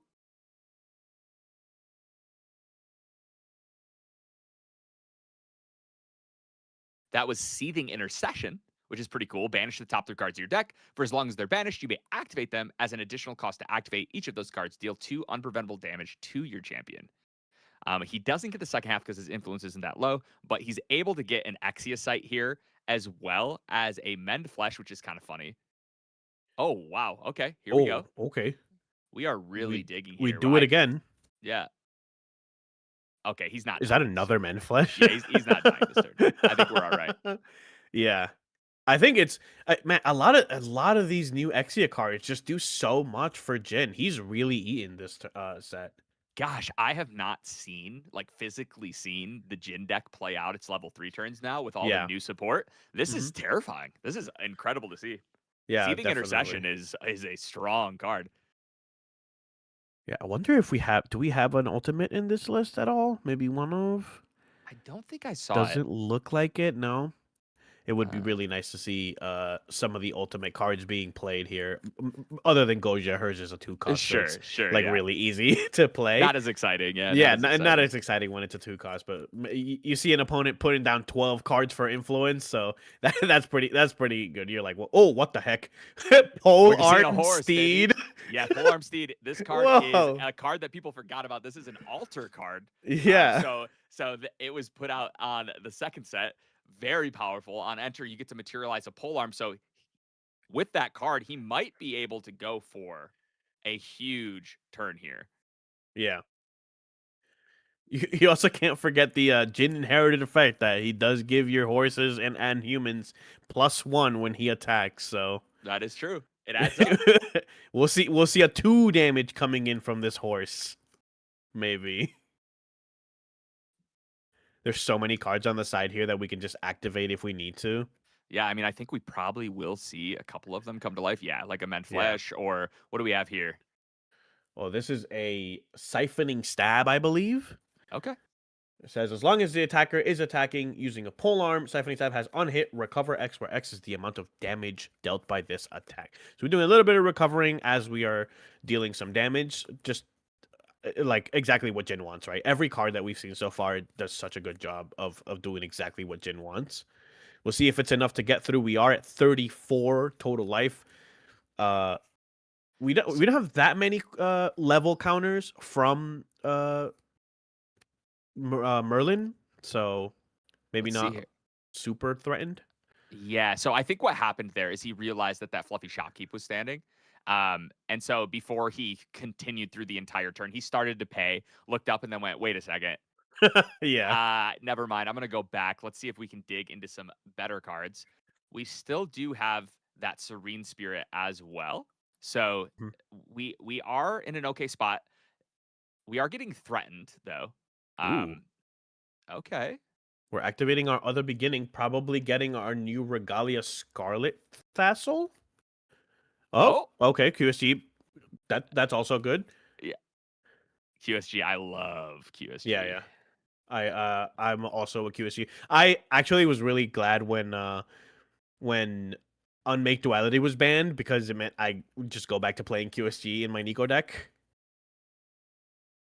No, yeah, that's so good. It's so good. So how this is gonna work? It's just like it's a kind of silly because he's gonna take 2 damage when he plays the Menflesh, and then he's gonna heal 8 after. Yeah. Yeah. So now we're back down, a little safer. Not too afraid of dying, and we're pretty set up on board, but we are vulnerable. He's just gonna pass over. I think is his whole hand. His whole hand is down. So Yeah, I don't believe we have cards in hand. yep. Luckily for Jin, that's not that scary when it's your opponent's turn. So Yeah. I mean, that was a bit of a long turn here. We got to do so much during that turn. yeah, it really was pretty cool to see just the amount of dig. We looked like 6 cards deep. Yeah. We dug so deep on that turn. Yeah, there's a lot of cards that have this effect of like banish X card. If you do, you can activate it for free later. Those cards are always so good, especially when you hit something like a creative or a cremation ritual. Like getting to use a cremation ritual for what is essentially no influence because you're not going a card minus to do it is always so good. You just essentially go +2. Those effects are so good, so strong. Are we going to see an Incarnate Majesty here? I think that he was able to set up exactly what we talked Yes. about. This is that defense, and because he has not taken barely any damage at all, Yep. It's going to be very hard for Jin to push through this deer. Yeah, we need to find a cleave card. Yeah, we need a cleave card just to deal with the board state and do a little bit of damage. Yeah. Unless we have like a huge enrage turn here, like double enrage, plus a little bit more, but we already have the Shang-Chi out, so we're not going to get a huge thing there. Yeah, this makes sense. We're just going to dig. Yeah. We're going to dig. We got the Terrafring activation out, which means every attack is going to cost a couple more, but Jin, he has not triggered Berserker Plate yet, I don't think. I think he might have missed that. I'm not 100% sure. I was looking at his deck list and I looked back, but the way that the life totals are at. But regardless, that little bit of damage kind of makes a difference. He's still dead right now if he were to pass his turn, so he does have to heal. And we have Perfy on the other side with the defense of not only a deer, also Fluffy Shopkeep, and then holding 3 cards in hand, threatening that fireball. There it is. He remembered. He took the 3. Easy peasy. Remember, guys, that kind of stuff happens. And this is, at the end of the day, like an online league locals. Like, this is about getting better. This is about, learning from your mistakes and learning how to sequence correctly and to get a chance to play against people all around the country. So easy. Sometimes that happens. Definitely. Yeah, and on the subject of like defenses, right? Like on top of the Fluffy Shopkeep and the Terrafring and the deer on the board, just Spell Shroud on your champion and every Crux element just takes half damage rounded up. Truly, like this is a bit of a fort from Perfy here. Oh yeah, this is like next to it. I mean, honestly, in my eyes, the writing's on the wall here. Having 26 health, that's really hard to push through. He would have to, like I said, he'd have to go all in here with a sweep that goes through everything. Maybe even a proof of life turn potentially. So there are ways through it, but if he has to move to his end step, he's probably just dead because Perfy is representing a fireball. Even though it's only hitting for 5, you're going to have to heal for quite a bit to get out of that. And he's already used 2 Men Fleshes. Yeah, I was going to say, using 2 Men Fleshes here is a pretty big indication that you might be dead here if you don't see anything else, because you need to recover. Like, you need to recover to a point where you need to... Ooh, I believe this is Proof of Life. I think, yeah. I think Proof that's... of Life? No, it's in Enrage. It's Enrage. Enrage. It's hard. So a lot of the cards look very similar. Yeah, they have that sort of deep red with Jin on them. And unfortunately, like Connor's screen is like has a little bit of glare from the right side, so it was hard to tell. But that's still a big Enrage. This is what I said. I mean, he has to have like a double Enrage turn with a sweep. That's the only way to potentially get there. And even with, I mean, he does have the Shang-Chi.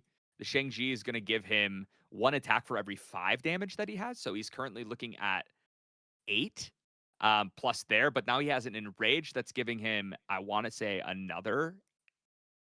Is it another 10? Is it another? So it's for every 4. So we have 4 with Shang-Chi. Yeah, so we have 10. So we have 10 there, yeah. So 10 off of that, plus a big Shang-Chi, plus the Hemorrhaging Rend. Let's see. That is a big swing. So yeah. Is it enough damage though? This is being reduced by half, I believe. So and we get to retaliate as well. So we got 4 plus the 10 from Enrage. Yeah. And then we have is it 9 from Shang-Chi? So that's 1923. That is not enough. No, like I said, we needed like a double Enrage in order to get through there. And I don't think he'll be able to get through this. He probably knew that he was going out, so he wanted to go out with a bang. Yeah. Which respect. I mean, heck yeah, that's exactly what I would do. Yeah. That's one way to deal with it. But now you're at 48. I mean, if he had a proof of life here, out of the yard, that would be crazy. I don't think you can pay for it though. You're under Terrafring as well. Oh, I forgot about the Terrafring. Yeah. Yeah, that's pretty brutal. Okay. Wait a sec. That's still not enough. Oh, wow, he really did have all of them, huh? Yeah, but we surely have a fireball. No. No, but he still has his Serene Spirit too. He actually lives this turn. Wow. All 4 Men Fleshes. Well done. Yeah, way to draw those cards, man. Oh yeah, you have to pay 2 for the horse attack. Yep, so you can't do that. Here's the fireball. So we have to pop our spirit. Let's see. Yep. We have Serene. We also have, is it Safeguard Amulet? Oh, baby. That's a new card. Interesting.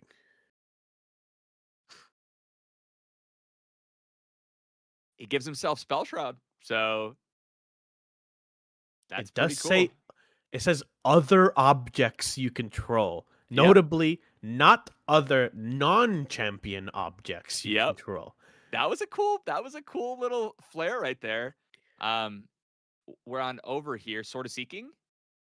Beautiful Sword of Seeking from Nats last year. Yeah, so gorgeous. We get our bonus turn here with Merlin. Draw. Let's see. I mean, right here, if you're able to get a deer out again, I think you're kind of chilling. But that was such a huge turn. That was a very, very well sequenced turn by Connor. Definitely. And I mean, you have to like get through your turn. It does say though. Oh wait, hold on. We have 8 page counters on our Tome of Abyssal Heaven, right? Yeah, at least, right? Because it's damage Oh, no. counters on your champion. Yeah, so it's 40? 40. Okay, is that what yeah, we were counting? or 40? 32, something like that. There's quite a bit on there. Because I believe it's for each damage counter on your champ. But we got Sabella out here. Yeah. There's that on our bonus turn. We're gonna break the sword. Let's see. He's just passing. Could have a few other defensive things. Let's see what we got here. Man, look at all these Axia Regalia. Like, Yeah. this is crazy. There's so many. So this one is in fact Scarlet Tassel. Is Regalia Link.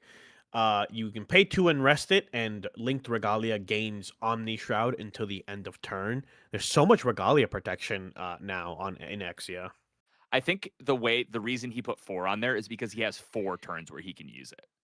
Just to make it a little easy. Instead of putting like a million counters on it and getting rid of that's a lot cooler. That makes a lot of sense. That does make a lot of sense. That is very easy to communicate. So here we go. I mean, honestly, this is crazy. The way that Jin has sequenced through here, pretty solid. He is currently dead. He needs a heal because Serene Spirit isn't going to get him out there. So he either needs to kill Merlin here that has 8 cards in hand. Yeah. He probably has a little defense. Let's see what we got. So we're going to dig. This is another Seething Intercession. Oh my gosh. Ooh. Oh, Relentless Outburst. Relentless Outburst is actually really nice here. That's a pretty good card here.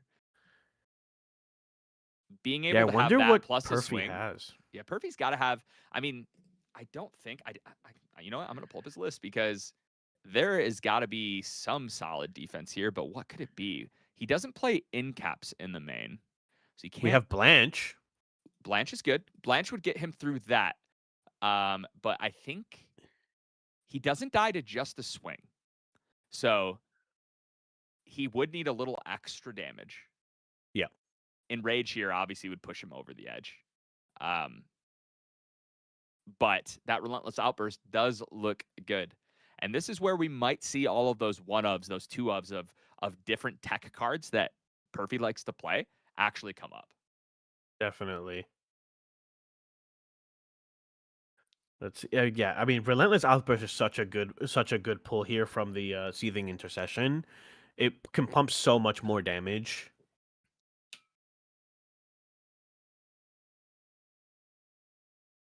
And let's see here. Yeah, and it looks like we are in fact activating the Relentless Outburst. Relentless Outburst, sort of a staple card in Exia. So everything will take 1 or plus 1 damage, and then for every 6 damage, deal damage to every other unit. And here comes Blanche. There's the Blanche we talked about. Yep, that was huge. He needed that. Does he have a way to get rid of this before the Relentless Outburst? Nope.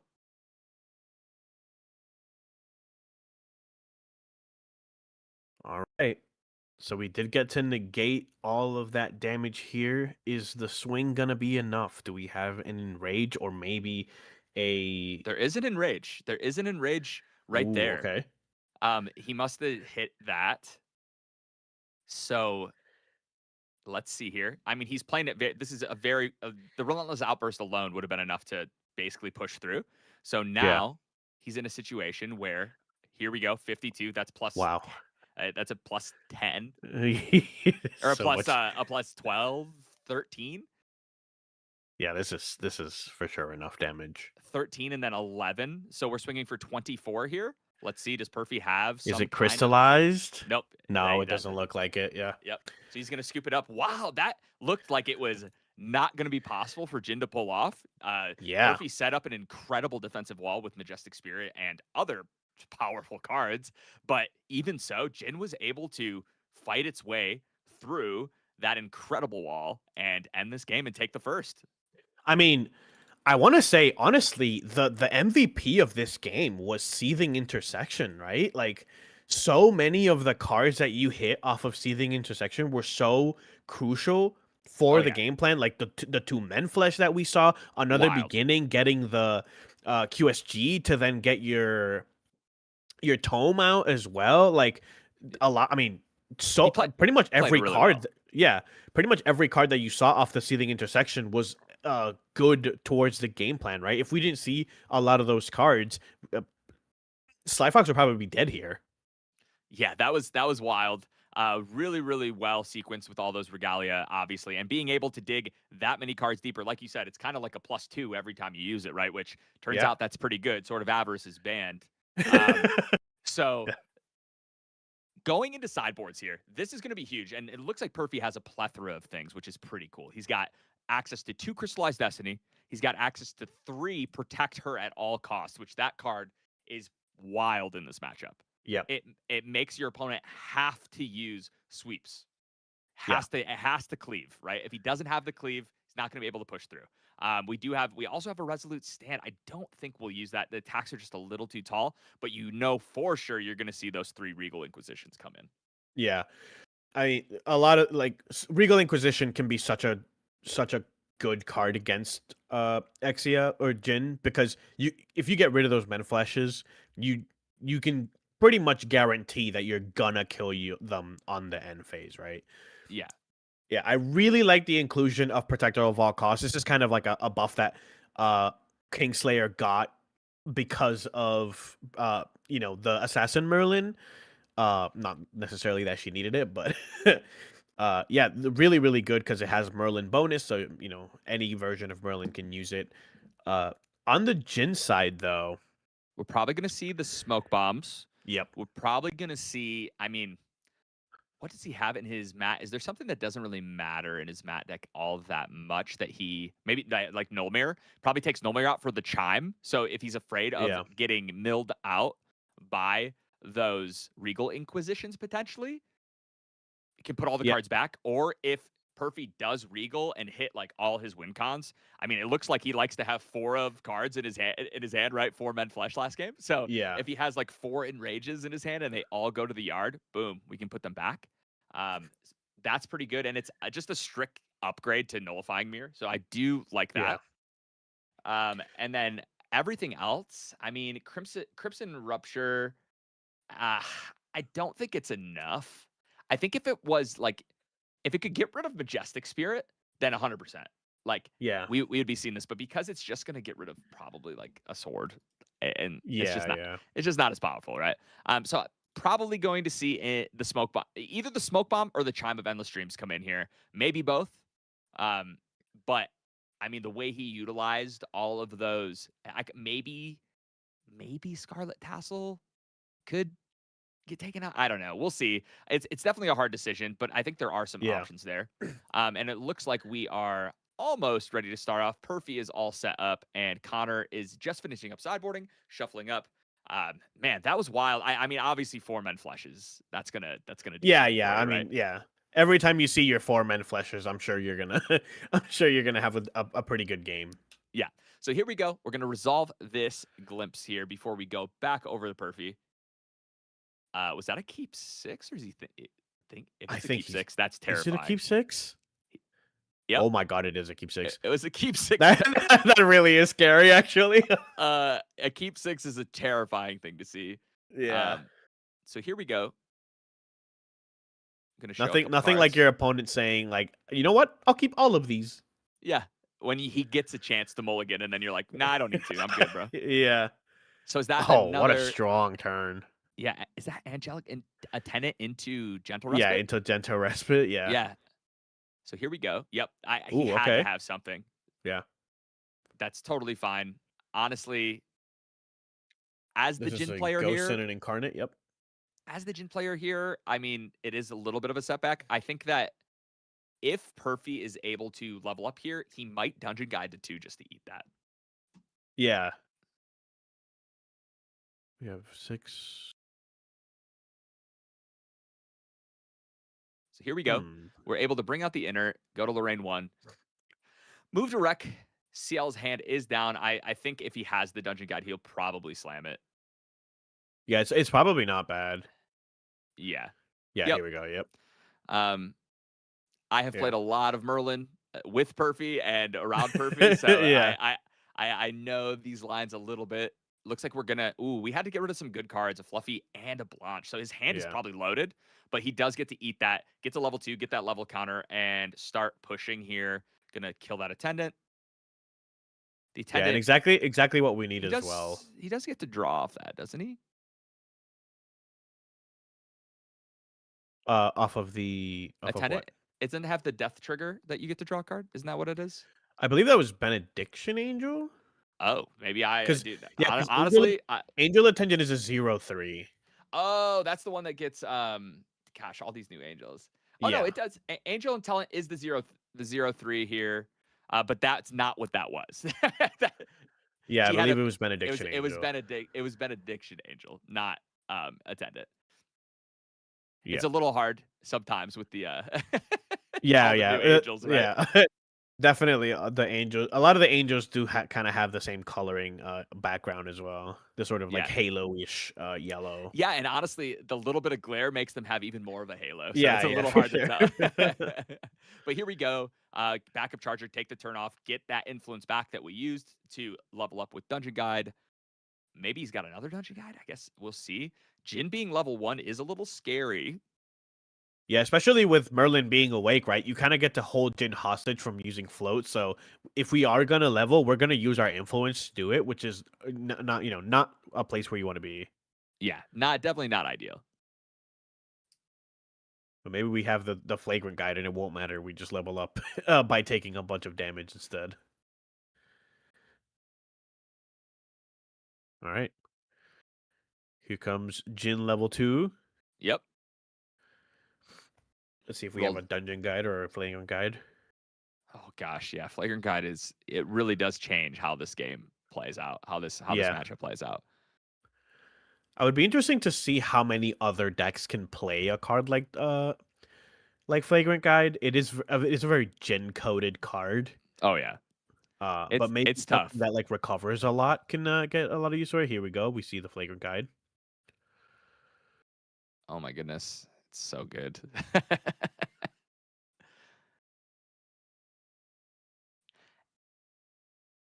And pretty soon we are going to see the power of just how fast Jin can refill its hand. We're going to see Creative Shock from Perfy here. Discarding, is that an Angelic Channeling? I believe shiny. So. I can't tell for sure, but yeah, I think it's the other art of Angelic Channeling. Yep, perfect. So we're going to see that go here. +1, 2. See what we're keeping. And going up to Merlin level 3. Looks like Incarnate, and maybe that was in an Angel. Can't tell for sure. But we're on our way up. We're going to get our bonus turn with Merlin here, our even counter turn. Get to draw an extra card, get a little bit of added damage on the attack. Unfortunately, I mean, honestly, we are to that point right here where like maybe we just try to push a bunch of damage and hope, but it's always such a fickle game against Jin to do that. Yeah, it's sort of a double-edged sword, right? You can potentially get to a point where like they will die in their end phase if they're not careful, but you can also just maybe like end up killing yourself with the amount of damage that you've put on them. Yeah. So we'll see how it goes here. Notably, we did get the trigger off of the Angelic Channeling. Man, that is such a tongue twister for me to say that card, but we did get to put our cards at the top of our deck and then draw into them with our Merlin trigger and a Creative Shock pre-recollection. We saw banished from the channeling a Ghost of Pendragon, which is being played right now. We know we have a Incarnate Majesty as well in hand because we also banished that one from the channeling, and we put both of them at the top. So we'll see if we see one come down right now. Ooh, yeah, depending on... Yeah, seeing if we have enough swords in banishment. maybe. Yeah, it's probably pretty tough. Without playing fluffy this game. Yeah. Yeah, we're just gonna continue influence. Jin's probably not going for the kill next turn. Yep. Yeah, it's almost definitely chess play, right? Yeah. I mean, he is threatening forcing Jin to use Serene right here if he does decide to go Berserker plate. If he does have the Fireball in hand. Because that would be exact lethal with a level 5 Merlin out here. But here comes the Ooh. Regal. Okay, this could be pretty detrimental here. These are all really good cards to hit too.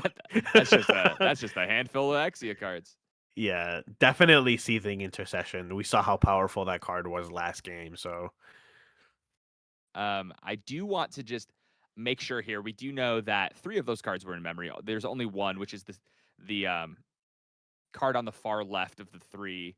I can't tell exactly what it is right now, but it's that Seething one is Intersection, I believe. that is what it is. Yeah. That is in hand currently. So looks like it doesn't matter because he's making him yeet some stuff. But I think that card was in his hand. Yeah, just like that. There we go. So Enrage is going. He is going to keep the rest. He does get to see that.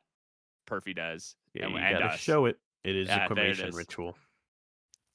Hitting the Enrage was huge because he needed that to go for the kill. I think he hit Seething Intersection, no? Oh, is that what that guys? The Exia cards are so hard to see. That's crazy. But it is Berserker plate, just like we thought. We're gonna level our way up here. We're gonna draw some cards, take some damage. Still gonna try our best to fill our hands. Just double check. Yeah, I believe that card is Seething Intercession. Yeah, so no Enrage currently. I don't believe. Okay, cool. I think we for sure would have gotten rid of one if we. Oh saw yeah, one. agreed. Yeah. But I mean, even Seething Intersection, like that's a song that's a card you got to get rid of. So yeah, we got to see how much damage that could do last game. So I gotta say, Weebs, I although I do appreciate the very cool art, making every Exia card very red with Jin on it does make it a little bit harder to tell them apart. But no, yeah, but it's fine. Beautiful cards. Yeah. Mostly on me. Let's see here. So we're gonna cremate that away. We hit the 1, cremate it away. We're drawing cards. We are at that. Yep. Merlin has no cards in hand, so it's not gonna fireball or anything. Yeah.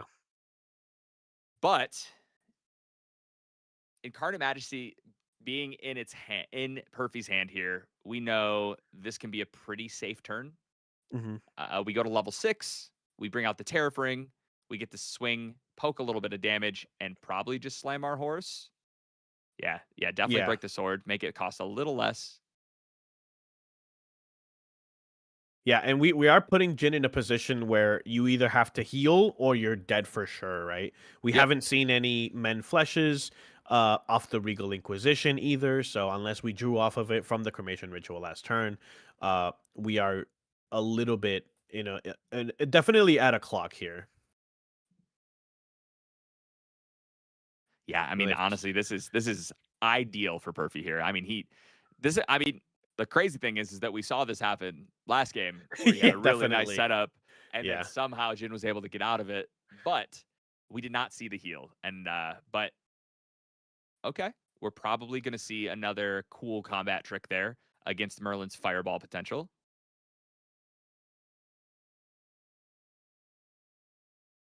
Considering the Tariff Ring here. Not a bad idea, but we also don't have a weapon currently. I think you have to, just in case. Connor absolutely with Quicksilver Grill. When good players use Quicksilver Grill, there's a real world where he goes, I know I'm gonna die here. I know I'm gonna lose. But if my opponent doesn't pop Tariff Ring and I put Shang-Chi in here, I just win the game. Dead. Yeah, right? definitely. So, some of the cool things, putting your opponents in some awkward decision trees, right?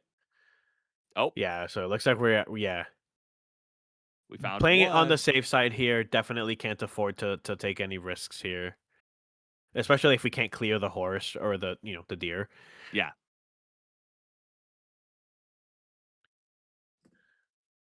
let's see. I mean, these are really. Yep. What do we got okay. here? Another angel. Another angel. Uh, this is the Benediction. an Is that angel. is it angel attendant? I think this one Yeah, is. it is. Yeah. Yeah, this one is angel attendant. Yep. So we do Perfect. have Yep. an intercept on the board. Not that it'll matter too much because Pendragon will clear it off the board very quickly. But we do get to draw a card, and eat 3 damage. So not terrible. Yep. A lot of these angel cards are so good. They give me so Oh much yeah, I value. love them. It's so cool. I love the Mhm. archetype. Tribal angels, super cool. Yeah. Bringing out that Sword of Seeking, beautiful card. There goes our angel, drawing a card. Poking through that damage, just like we said, it is the even turn for our girl Merlin, so she gets to swing for 3 with that sword. Yep. Okay. Another Yep. Ghost of Another Pendragon Ghost here. of Pendragon. Getting our influence nice and high, so that we This can, fireball through anything. Yeah, this is that hard part, right? This is where you really have to do the math. You have to be Yeah. like Jin can do so much damage out of nowhere, and you have to understand how his math breaks down. So you have to kind of decide, and it looks like Perfy does decide to swing through for the 3, putting Jin to 43, which is a scary number for him to be at. Yeah, you always want to be careful with when you're playing against Jin to not like inadvertently kill yourself by doing too much damage to Jin. Oh, 100%. Looks like we're thinking on a materialization here. See if we can get a glimpse on it. Okay, so it's almost definitely Tome in the Oh yeah. under the QSG so that we can give our Spell Shroud, or give Spell Shroud to everything. But Perfy has a lot of influence in hand, so we can just like fireball in response to the Quicksilver Grill even being banished. Ooh, this is smart. This is really smart.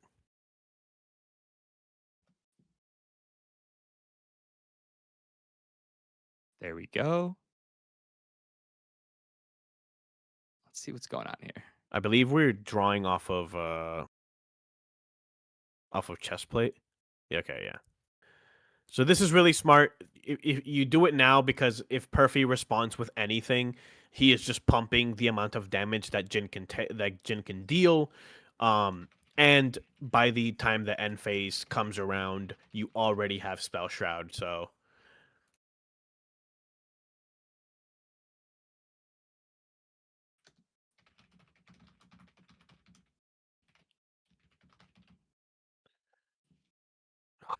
Yeah, this is such a scary turn for our Merlin player here, Perfy. There's a lot on the board, but our opponent is pretty dead unless they're able to heal a lot here, right? They're 16 damage yeah. over. So like let's see what we got here. So this is here's an enrage. Oh, see, it's facing the other direction. Yeah, I see the difference now. Okay. Hey man, I'm right there with you. These cards are hard to tell apart for sure. I want to take a look at the list. Do we have something like a Crystallized Destiny here? He definitely could. It's out of the side. I think there was crystals. There was also Protector at all costs. Yeah, that's a really great card. Yeah. Obviously, he's probably sweeping here, but he has to pay the 2 for the, or no, not for Tariff. He's not Tariff this turn. He Tariff last turn. Yeah. But here we go. We're gonna see. Is that a Proof of Life? Makes him take double damage there, and now he is at. Oh my goodness, that's so much damage. And you can wake up your champion too. Yeah, oh my. 14 off the enrage. This is such a scary turn. Ooh. So this attack is coming through here, but that's. So a Protector at all costs here would be really, really good here, because this is just a 1 attack. So we obviously see the Proof of Life in the graveyard. So even if you intercept this one, you are gonna have another one coming at you. So a Protector of all costs will eat the first one, and your deer will eat the second one. So, okay, it looks like we're using the deer for this one, retaliating in the process. Yep, we get through the enraged swing for 1 million. So that's gone. And we do get and You we do get you a do, huge we do get a you 19. do recover so much here. Yeah, which is pretty good. The fact that that hit exactly to put him away from lethal here. Yeah. Wow. What That a was damage number. that was such a crazy transition through combat. So here we go, back over to Perfy. Terrifying turn. Jin and Jin is also still, after all of that and playing all of those cards with 7 Yeah. influence, and drawing multiple cards a turn. So here we Maybe go. it's time for Merlin to start playing Disintegrate again, because Yeah, honestly. this tome is so hard to get through. Yeah, so we're going to get our even counters here. So we don't get a bonus swing, but we are up to level 8. And we have a couple swords broken as well. If he does have a way to play another Incarnate Majesty, but I think I've seen all 3. And does he play Cruxites? He does not. So I don't think there is a way to bring that back. I think that the deer is dead. So, I mean, we're just digging here, but is there an answer that we have on Yeah, we need a crystallize or protector at all costs, right? Yeah, I don't think we don't have crystallize in the board at all. We Oh, so just no have crystal. protector at all costs. Yeah. Oh, he's got 2 crystallize in the board. He's got 2. Oh, do we? Oh, Yeah, he's got 2 crystallize dumb? and 3 protector at all costs. So let's see here. Oh, Oh wait, I'm stupid. The card is right there.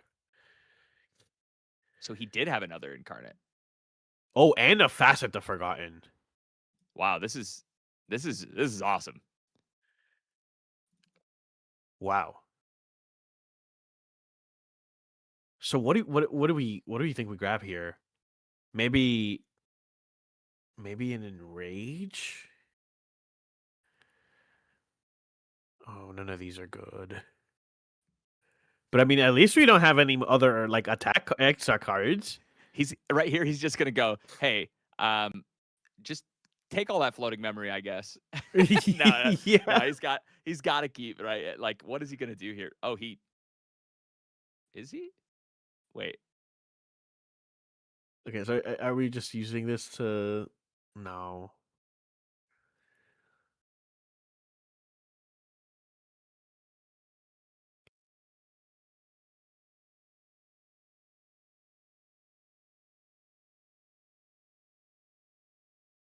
What Okay. the? Wait. Wait. That is wild. Interesting. I mean, I'm all Oh, for it. and yeah, you just say, "Hey, no on enter." Gosh, So you just swinging for 1. this facet. I mean, it's really good. It's really good information, right? We saw that we have no other Exia cards here, so we're gonna have to swing with our Shuang-Ji, and then maybe activate Proof of Life from our graveyard to wake up our champion here. Yeah. But unless this card here is crazy, we have like 4 cards that are like useless. Let's see how many of these cards we have. A couple extra cards here. Yeah, but this is still wild, right? Yeah.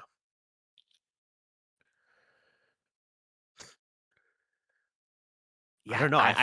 I think we have enough damage to get there, right? So the weird thing here is that with our Shang-Chi, we only have 1 durability, I think.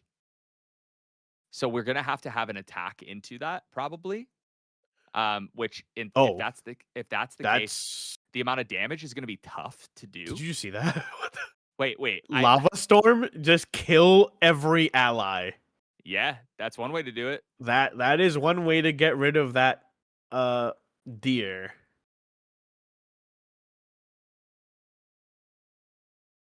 So how much damage do we have on the Shuang-Ji? So right now with 47, you're looking at 9 plus the 1, so 10. Okay. So we have 20. So we have 20 with a Proof of Life. So We literally only, we're any only other. if we swing. The problem is that we only have the one durability, so we can only swing with it once. So we Oh, need do to. we only have one? Yeah, he's already swung with it a couple times, so he's broken it down to the one. I believe it. Oh, I believe it. Here, I mean, there are lines to lethal, I'm sure. I mean, Jin right. pulls these things out of nowhere, but Yeah. I think this one might be in Perfy's hands going to a game 3. If we have an attack card, then we might be able to get. Oh, is this just double Mend flesh? Double Mend Flesh. Oh my. Wow. Double Mend Flesh is gonna put him back down to 33. Or 31, sorry. And This is so crazy. how many times are we going live to... another turn. Oh my gosh, dude. This is crazy. Here we go. All right. we are level 9. Yeah. What can we do? 9. Here we go. Swing for 3. I mean, now a protector of all costs will just guarantee that we win. Yeah. No, I mean, that's where we need to find. Or that. Yep. Yeah, or a fluffy. We need some defensive cards here, right? We need to stay away from. That is exactly what we're looking for. And good thing we got that facet on the board, and now Connor can no longer play flagrant guides. So yeah. No. Oh. Sabella, bring back the drawn. We're digging. Get a nice little swing in. You know what would be smart? What's up? If we Sabella the Pavlar sword or Pulvar sword, the name is escaping me. But if we get that card and we just like banish the grave, now we don't have the proof of life in the grave, so we can't wake up our champion using that card. Sure, I mean that is kind of cool.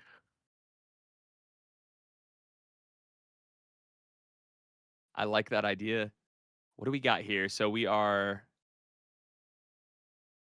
taking a little extra damage. Surviving another turn from our tome.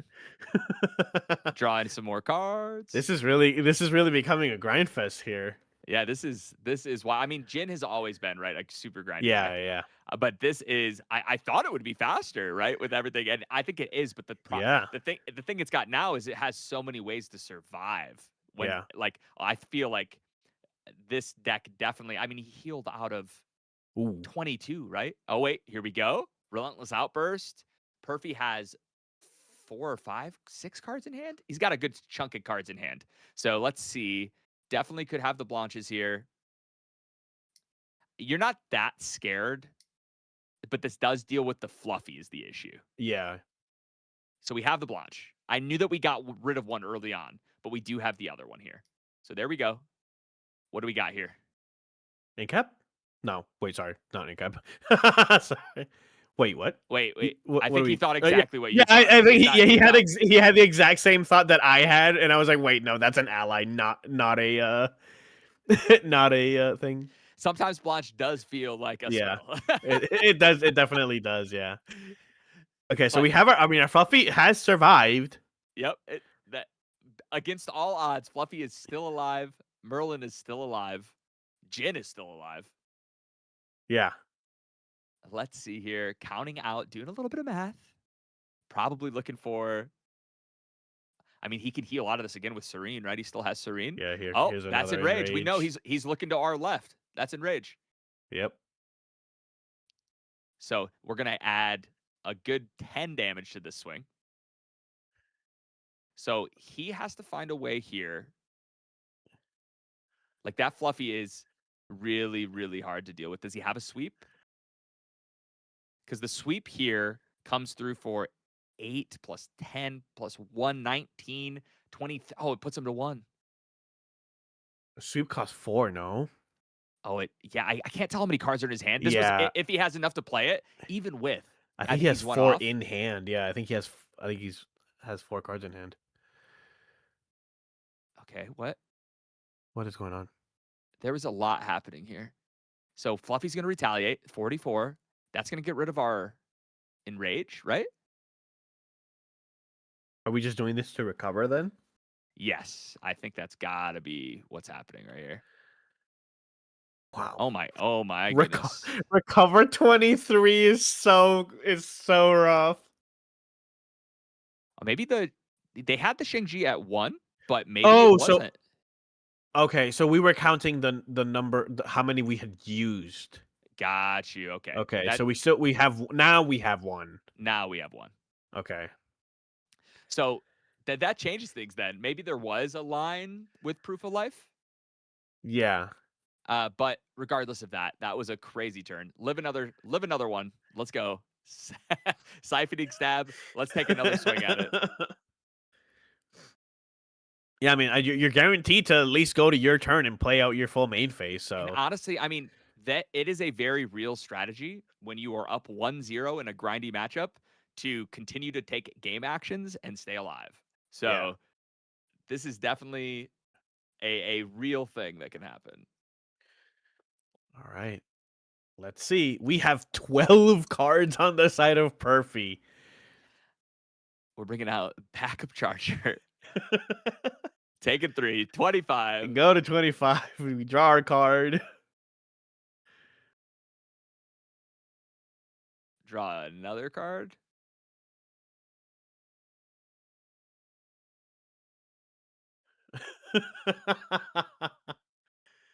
Oh, man. We're going to recollect. We're going to draw. We've got a million cards in hand. So both players just have so many cards in hand. I feel like we're playing Pantheon right now. I can't believe what's happening. It does feel like this. This game state is absolutely unbelievable. Here we go. Looks like we've got another angel, a very shiny angel. Benediction angel. We're going to recover 2 more. I mean, this is cool, but like recovering 2 just does also mean you deal less damage. But there's just no way to get through the there's no way to get through the tome. Even if you play 2 turns, right? Yeah. And you lose the game because you can't remove the counters, like I don't even think you have 2 turns to go. Yeah, you're kind of with 130 on the clock. Yeah, you're in a pretty rough here. You've got this turn, and then you'll have 2 more turns. Yeah. And so you will die unless if Perfy just plays this next turn quickly and passes, where Connor is forced to take a turn, he will die in time. Yeah. Because there's 1 minute left in regulation here. So that is probably and that doesn't even give Perfy a win if he's able to take that kill. Yeah. It just turns into a 1-1 draw. So let's see here. We're over to Perfy. Getting our Merlin trigger. I mean, we're just at a respectable level 11 as a Merlin. Man. Yeah, maybe Spurn to Ash or Disintegrate is coming into the list after this from Perfy's side as a change to the list. Yeah, I mean, if he wants to respect the Jin players moving into Nats next weekend, there's definitely a real reason to do some of that stuff. Yeah. So let's see here. We have got ourselves. Are we going to see an angel of our own? That is an angel of our own. Okay. That, my friend, is Angel Attendant. That's the one I know. Yep. And yeah. Gosh, it is just this. I'm a little lost for words. This match, me too. This match has been so crazy back and forth that I thought Perfy had it in the bag multiple times, and then siphoning stab for 22, siphoning stab for some giant number, and heal ourselves back down. Yeah, that is crazy. That tech is so strong. But we got a creative shock here because we still have our Serene Spirit. We haven't had to use it yet. Which is that's so crazy. So we're gonna recollect back up our 900 cards in hand. Are we popping our smoke bomb to draw even more cards? Gosh, at this point, let's see if he goes for the kill. I mean, he might be able to. Here's Enrage. another enrage. But, I mean, let's see. A proof of life. Yep. So take Yeah. 8. And now he has. Now he has 2 Cool. proof of life in the grave. So we're down here to that's a +8 attack on that that enrage. +7. Oh, he's using the calculator to calculate how much damage he's getting for that's I actually like that. He's using the calculator to calculate how much damage he's getting from the enrage. Oh, that's Oh, crazy. here's a cleave. Okay, so we're paying for the cleave. Hemorrhaging Rend here. Big old cleave. That's coming in, like I said. He's got the +8 from the enrage, and then he has +7. No, 6. Only 6. So 7 damage from the Shang-Chi. That's going to be 15 plus the 4. That's 19. That's Here still comes not... here comes Crystallized Destiny. Yep. Which stops Jin from being able to play any more cards this turn. Which is super relevant, but I don't think he could kill him anyway at this point, right? He broke the Shang-Chi. He's at a point where he can't kill the Merlin anymore, I don't think. No. I think there is very, very few ways that We also we also can't like Perfect also can't kill him though. I know that's the issue, right? So right here, he basically just has to hope that he can't heal out of this next turn. So yeah. Yep, so here we go. Oh, okay. Yeah. Oh, he's not even swinging, he's just digging. Yeah, we're just digging here.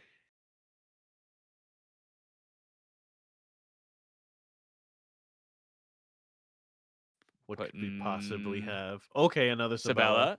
Yep. You're trying We're another card. We're digging. Yeah.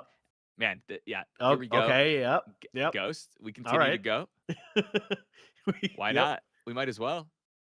We've seen like 90% of our deck.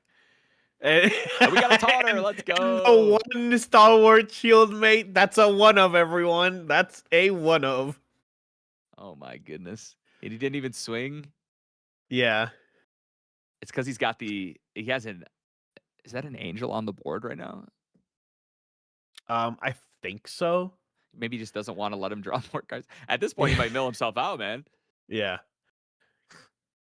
We do have the smoke bombs for the Shield Mate, though, so... Yeah, that is true.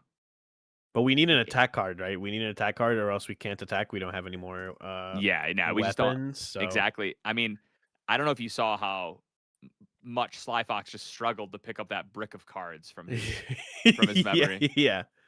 Oh, okay. We're going to burn the Witch, or burn the Angel this time. Yep, which allows us to draw an extra card. Just what we need. Okay. Let's dig a little more. Maybe he's trying to mill himself out. Let's do it. I mean, we have 20 seconds. Yeah. Okay. Here we go. Let's draw once again. I like it. I like it. We will get there eventually. And we're he's digging continuously. What are we watching? What's going on? No. Get rid of that float. And yeah, we just put another angel on the board. Oh my god. Cremate. We're cremating it again. I think he might be trying to mill himself out. And we're just trying to mill ourselves out. And he's like, I can't. Yeah, I believe this is time in overtime, so... Oh my god. Yeah, I think I lost like 5 years at least of my life from the stress. Wow. I have no idea. That was amazing. I've got to say that I have never thought that Jin has looked so cool as I do after that round. Yeah. You know what? And there's a lot of merit to playing other versions of Jin now. We saw Water Jin, I believe Elusive TCG Regional. Yeah, I think I saw one on that. I think I saw Right. one towards the top. Yeah. It is a little bit rough losing Fragrant Guide and stuff like Cremation Ritual and Creative Shock, but a lot more ways to play way more Exia cards than you used to be before, where you relied a lot on your fire package to get to level 3 to do your stuff. Now you have so many of the angels, so many of the, well, I guess a lot of the angel cards. There's so many more Exia cards that help you not get not die in your end phase, like the tome giving you Spell Shroud. I mean, wow. That's like What a game. crazy. Yeah, that card is actually insane. Tome Yeah. seeing it in action for the first time like that is just wild. And gosh, yeah, that is such an incredible defensive thing to do. I honestly, that game's got me absolutely worn out, guys. Yeah. I cannot I just don't know. My brain is shot. It was an Yeah. incredible match. Congrats to Connor taking it down. But I think that I definitely need to take a step away, take a breather, get a drink of water. Yeah. I've never seen so much back and forth in a game. That was one for the ages. If you missed that one, you got to go back and watch it. Yeah. Audie, it's been actually awesome hanging out with you, man. Yeah, and man. for you guys, the chat, don't go anywhere because round 4 is coming your way. We've got 2 undefeateds. Who's going to take home the win? Stay tuned. We'll see you soon. Don't go anywhere. Or else.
All right. Welcome back, everyone, to our last round, our 4th round of the TCG NA Online League. I am back with Mr. Theo, Mr. Chikaplu. How are you doing? How do you feel about that last game? Did you get to see I it? am doing it great. I am so glad that I was watching that last game quietly from here and not Man. having to figure out what was going on there. Very, very exciting stuff. We got our matchup for the last round coming up already, nice and fast. Because if you can imagine, there was not a lot of downtime in between the last match finishing and this one going up. For those of you who were disappointed earlier at Joel's Serene Fire Riot not being on stream, well, do I have some good news for you? And Joel is, in fact, going to be on stream. Actually, Joel this time with Yeah. Serene Fire Riot. And Joel will be. A bit more of a definitive finish, maybe. Yeah, absolutely. So these are our two classic sort of arcane decks. One, Yeah. one of them using good arcane cards and one of them using Rye cards. I knew it was coming. And we will be. No, this matchup should be interesting. It'll be explosive. I think Slimes just has the it has a two-pronged attack where it has allies to deal with you early and like Storm Slime spell damage to deal with you late, whereas Yeah. Rye is really looking to sort of turbo level, accrue the value, and sort of finish you with a combo turn. I think the tough thing about this matchup from Rye's point of view is that Sylvie just naturally has a lot of really strong tools against spell burst damage. Like Yeah. you have Covenant of Thorns, you have Beastbond Boots already, you have the option for Twilight Slimes post sideboard, and so I think this is going to be an uphill battle for sure for Riot, but I would never count that deck out. I think, especially with some of the new cards, you have the ability to um, turbo up pretty Yeah. fast. I feel like I think what, like you said, one of the problems is how much diversified damage Sylvie has, right? So many of the slimes can get so big. We also obviously know the best arcane slime in the game. Storm Slime pumping so much damage. I don't think there's ever been a world since Slime Sylvie came out where Rye has been able to keep up with the damage. But maybe we are able to level up in such an efficient way where we have the influence to play some of the protective cards that we do have, like Arcane Shield or Spell Shield Arcane. So we'll see how it goes. Admittedly, not a ton of confidence from the Rye side, but like you said, we can never fully count out the deck because Mhm. 11 is a lot. So if we Yeah, get it's to true. cast one of Yeah, those, then yeah, and I think if there was ever going to be a time where Rye could keep up, I think it would be in this sort of post RDO era where you have all these new like angelic channeling and um your angels and stuff. I think if Rye is going to be able to keep up with the pace of a deck like Slimes, now is definitely the time to do it. yeah. Definitely for sure now is like the time where if there was ever a time, it would be now. Because I think ever since Slime Sylvie came out, she's been pretty dominant.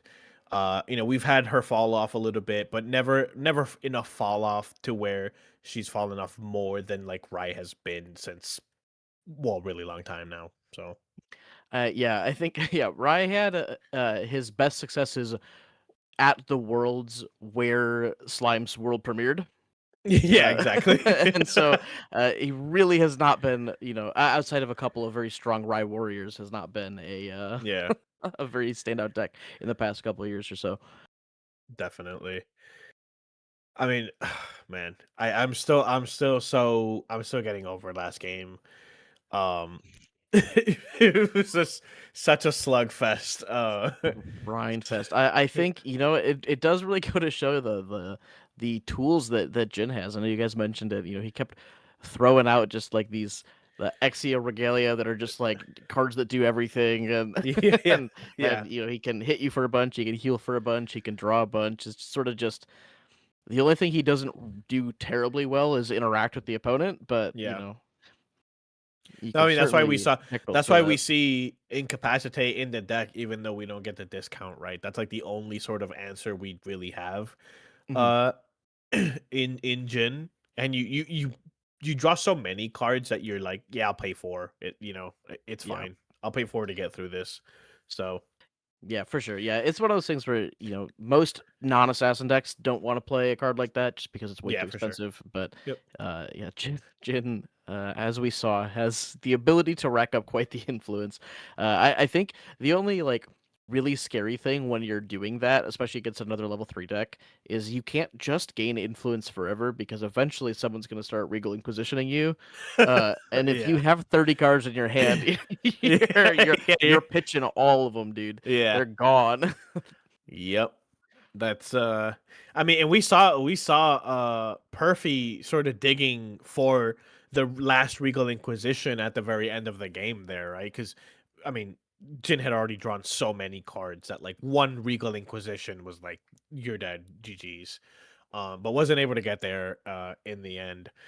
I'm interested to see how many people are going to start picking up Gen now. We see how sort of strong of a showing it has, and so many new cards that like fill out so many of its weaknesses in RDO. Especially with the addition of the Angel package that we've seen sort of sprinkled around in every level 3 deck. So Yeah, it's certainly been a very interesting deck. It had a little bit of a spike at the beginning of DTR when Rile the Abyss came out. Mhm. People started realizing, hey, if we're all playing Turbo level 3, if I just have a Turbo level 3 deck that doesn't die, I'll probably win, and that seems Yeah, successful. yeah, And then, of course, once Ryle got banned, then Jin lost its most efficient engine and sort of was losing out to the higher value advanced decks. yeah, But wow, is there a lot of high value cards in RDO for yeah, Exia specifically? yeah. There's so many, man. I mean, we saw how you saw how difficult it was to see like Jin card number 3, Jin card number 4, red Yeah. Jin card. So Yeah, well, so we get to avoid some Jin cards and see a good old fashioned Fire level 3 match back and forth. Of course, Serene Fire Rye on the top of the screen and Fire Slime Sylvie on the bottom of the screen. Um, So we're gonna resolve our little opening glimpse here. Looks like we're chucking, I think, just the one to the bottom, and we're going to proceed. yeah, I mean, definitely from the right side, we're looking for cards that help us efficiently level up. Oh, interesting. Yeah, hard play liminal guide. So this could show to me that you have maybe a cremation ritual in hand. Yeah, No creative shock. This is a very fast play of the liminal guide, so I think this was sort of oh, always going to be the turn one. I think, um, yeah. It's a bit probably of no a discard like outlet. a forced hand from your opening hand here. You see a liminal guide, you see a creative shock or cremation ritual. You're kind of like, okay, this is what I have to do. Yeah, Oh, and here then of course comes. we have the angelic channeling up on top. I believe Um, this is Raziel, actually. oh, that is Raziel. That is Raziel. Yeah, yeah, yeah. Yeah. Couldn't quite tell, but because Raziel is on angelic channeling. But yeah, so we're gonna imbue 3, immediately banish a couple arcane cards, which will be helpful for later. Glimpse and then draw into memory. So she doesn't quite replace herself, right? She just cycles cards. But if you are able to return her to your memory via like an escape the wreckage or like a reclaim if you're playing wind, you can Mhm. reuse that effect. Very very powerful card, and of course chips in for 1 damage, which is always useful. Yeah, I mean, this is like when I feel like when people saw this card, it is obviously Arcane, Astra, Imbue, so it only goes in those two decks. But I think more than Astra, people were looking for Rye with this card because banishing advanced element cards is exactly what Rye does, right? So imbuing Astra Imbue 3, or sorry, Arcane Imbue 3 just means I'm gonna be level 2, I'm gonna be 2 levels ahead when I do get to level 3. And I didn't really lose that much influence, right? I just lost the one card because the other cards replace themselves, right? Yeah, for sure. We did actually see a very potent sort of like end of turn into turn two from Ezene down here. So like we have the undeniable truth to sack the liminal guide going into the level up. So we get the liminal guide back ephemeral. We draw the card, and Sylvie One's buff counter gets put on a baby red slime, which is a very scary card to receive that buff counter. A Hmm. 3/2 that cycles on attack is very strong, and Rai is not a deck that plays a lot of ally interaction, and so the Raziel going down early is actually probably one of the easiest ways that Rai has to attack chip damage into allies. And so Yeah, now the baby red throwing away another liminal guide, and we are just going to get this turbo level. This is what fire slimes does compared to the norm slimes that we saw earlier. yeah. We saw another another liminal guide too. Here we go. We got another trigger. Yeah, so powerful. Liminal Guide hits the field, we draw the card, then we draw the card for Sylvie. If we're looking at a Dungeon Guide this turn into an Ethereal Slime, perhaps, we Yeah, are sitting so pretty. yeah. This is definitely scary. Yeah, Okay, this is pre-recollection, a get this creative Creative shock Shock. pre-rec. Oh no. Yeah, we chucked the Ghastly Slime, Oh no. which is great. It's just more free value. This Yeah. is something that Fire Slimes does so much more efficiently than Norm Slimes. I think Norm Slime is very good at playing the sort of like mid-rangey style gameplay, but Fire Slime says, I'm going to get to level 3, I'm going to flood the board with super strong allies, and then you are going to lose the game by like turn 5. Yeah. And that's what we're seeing. We've got Guide, Baby Red, Ghastly Slime. We'll see what we use our Slime Sovereign free play slime this turn, but we are just absolutely zooming through this turn, putting all of the pressure onto Joel. It has to be. It has to be Ghastly Slime, right? Well, we're gonna start with the Songbird and see if maybe you'd really like to rip an Ethereal Slime, but we are gonna get that Inferno Slime off the top, a new RDO slime that actually also puts a lot of pressure onto the board. Yep. Ooh, okay. Ditching Inferno, drawing. So Yeah, Ghastly Slime comes in for. So this is free. We are ephemerating it for free with the Slime Sovereign. So it comes in ephemeral, which gives it +2, and then it gets 2 buff counters from Sylvie. So this is a 6/3. a 6/5 with the buff counters. Oh yeah, sorry, 6/5 because of the 2 buff counters. Yep. Man. Yeah, very we strong. are at 15 life as Rai 1. This is so scary. Like, and even next turn, right? Even if you level to 2 and then go to level 3 the next turn, right? We have 3, 6. So we have 9, 12 on the board right now in terms Quite of a bit, I'd damage. say. And we see the guy Songbird for 13. So yeah, I mean, and this is like the explosive power of Fire Slimes compared to Norm. And I mean, we haven't even seen a Baby Gray Slime yet, so this is all. This is just sort of what it does. yeah. So Joel's being forced to level here. Like there's really no choices when you're staring down. Still Yeah. only at 22. And post a dungeon guide if we have it, which looks like we do. I mean, we're gonna be 2 cards in hand on with 10 life remaining. I'm not sure. I mean, aside from the Serene release, there's really not much that we can do. Yeah, this is a bit of a writing on the wall sort of situation. We have Yep, 2 you're cards hoping in for hand. some careful studies perhaps can get us into enough cards for a Spell Shield Arcane, which could maybe get us into enough cards for To another not Spell die, Shield yeah. Arcane. Like I'm not sure here, but you know, this is sort of what we anticipated with the explosive power of Fire Slimes. Yeah, we have some options, but we don't have a lot of options. Yeah, not many, and they're all very specific. Yeah. We're deciding where this 1 damage is going to go from the dungeon guide. Looks like it is going to go face, not having enough damage to clear any of these allies. All have an awkward amount of health to get through. Yeah, the buff counter on the red slime is really crucial here.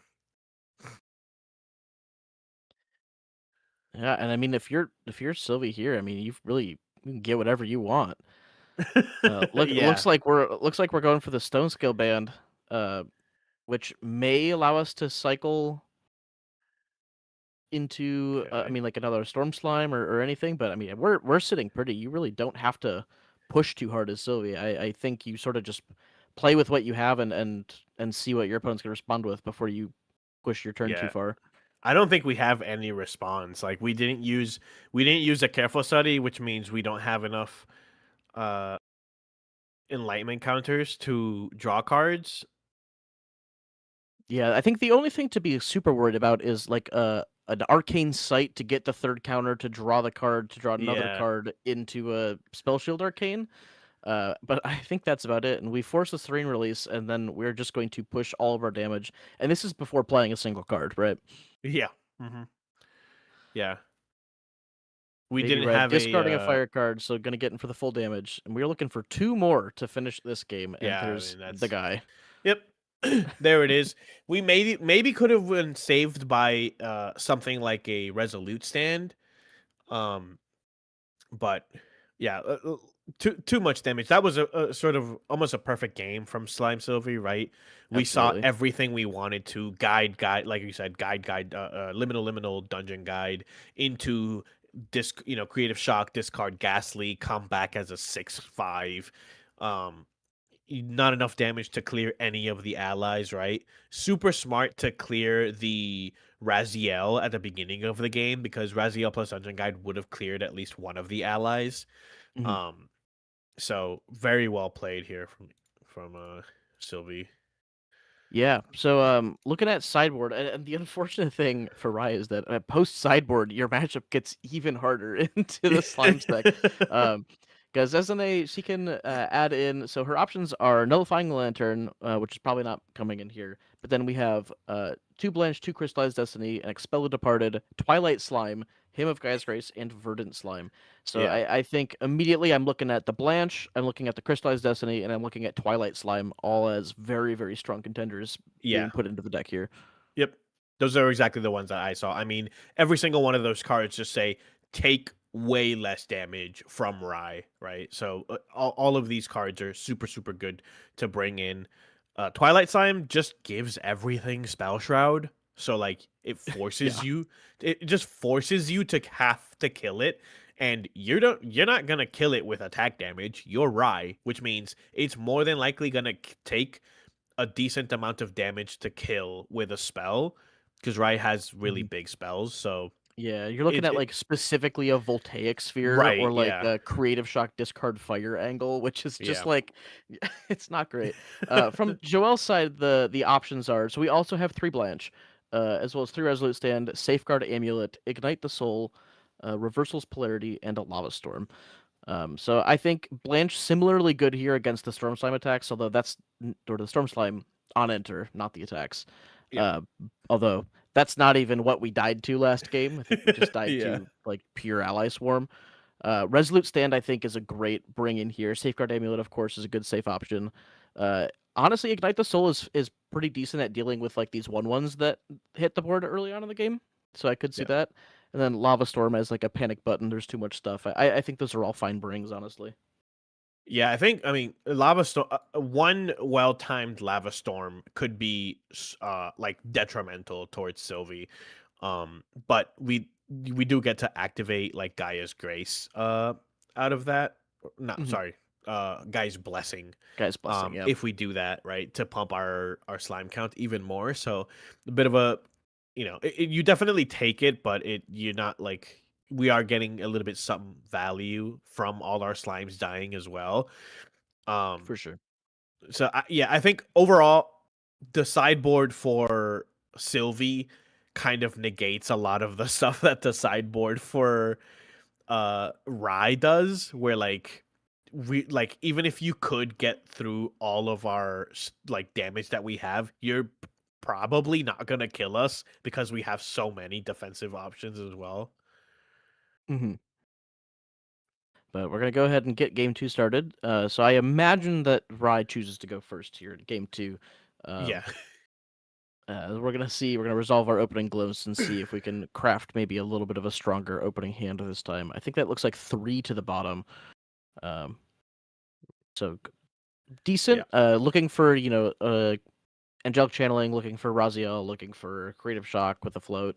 Just some way to sort of get online early on. Yeah. It looks like we're doing a classic fire start. We're just gonna pass it over and say like, I'll do something fast and you're in phase probably. Yeah. Yeah, I mean, angelic channeling is a fast speed card, so you don't even Yep. have to like play it in your own turn, which is great. Yep. And if I'm Joel here, this is actually something that I am much happier to see. I'd rather see a baby silver open than a baby gray or like Oh yeah. liminal guide, any of this other stuff. And we are going to go ahead and just ignite the soul, ping it off. They will get the on death to draw a card, Hmm. but get rid of the allies early. I think is a fair strategy here. Oh, okay, here we go. The other So here's the option, the guy, and other we're gonna gray show slime. we're I gonna guess this show one's a gray slime. so baby gray show 2 baby silvers.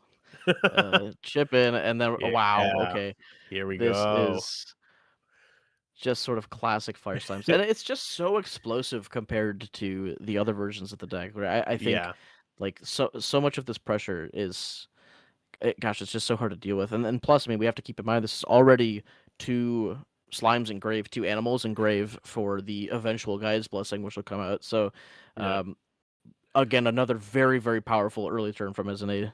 And conversely, a very weak opening turn from Joel, dropping a Peer to Mana definitely. just to get a draw card for a 4-cost slow, which is not what Yeah, you're looking I for. yeah, I mean the difference in sort of I guess you could say power level from these two turns are not particularly great. We saw a total of four four cards drawn from Sylvie and none from Rye. We can obviously draw at least one, but not a very good turn overall. Yeah, I mean, we do have the Ignite the Soul float at least, but again, that's not going too far when the Slimes deck is putting in this much damage. I mean, again, we got the Baby Red with the buff Yeah. counter, discarding a Slime Eruption, which is best case scenario because you've got that Fire card discarded for the extra damage, and it's a float.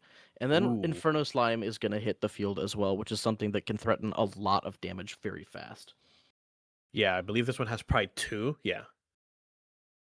Yep. Man, even if you kill it, you take 4 damage as well. Like Yeah, this is a good addition to the deck for sure. It's way better than like Fire Slime, the adult yep. Fire Slime. Yep, So classic red slime, yeah.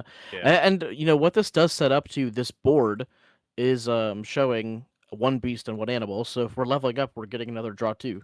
Oh yeah. Which is, I mean, Rye again is not going to be threatening your board nearly as much as another deck might. So it's a Yeah. really good setup here from as an A. Yeah, almost everything we've done has replaced itself in some manner or form, right? Even playing out these two slimes on the board will draw you 2 cards from leveling up, right? Yeah, exactly. Let's see. Up Maybe on we top, have so a it looks little like bit of a stronger turn. we did banish that Auravolt current as a part of our level up, which is really nice. It's one of those that if it's banished from your memory, you put a charge counter on it. Yeah. And so you can activate it from your memory as long as it's a charge counter. So it's kind of like a free card. And we do rip that dungeon guide, so we are actually going to be level 3 for more than one turn cycle in this game, which is maybe just long enough to stabilize. I mean, Rye can stabilize pretty fast if you're able to get going. Yeah, how many cards? We have 1 card in hand right now.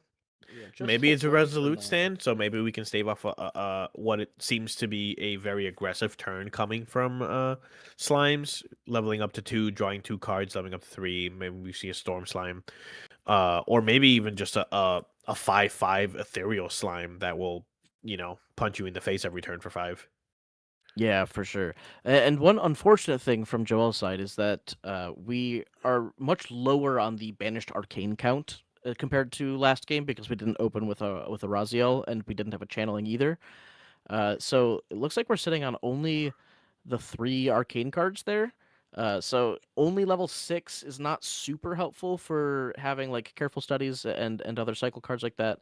But again, I mean, if you find an angelic channeling and a Raziel, you can get that count up pretty fast as long as these slimes don't run you down first. Yeah. We're pitching another fire slime card to buff our baby green and draw a card. It's also float. It's so Ooh, okay. powerful. It's so powerful when you get like that. But it looks like we did whiff the dungeon guide this time, so this is a little bit, a little bit of a saving grace from Rye's point of view, where you're like, okay, they're giving me a turn to breathe. Yeah. It's not much, but I'll take Yeah. it. It's definitely a little Unfortunately, bit of breathing room that is much wanted. it's much wanted, much appreciated. It's just I Yeah. don't know. I don't know how far it'll go. You've still taken 13 damage to what I think is comparatively a slower start than last game. Yeah, definitely. So all things considered, we will go ahead and grab this Tome of Sorcery. Tome of Sorcery is a very fun interaction with Tome of Sacred Lightning where you get it's on enter twice basically. Yep. Um,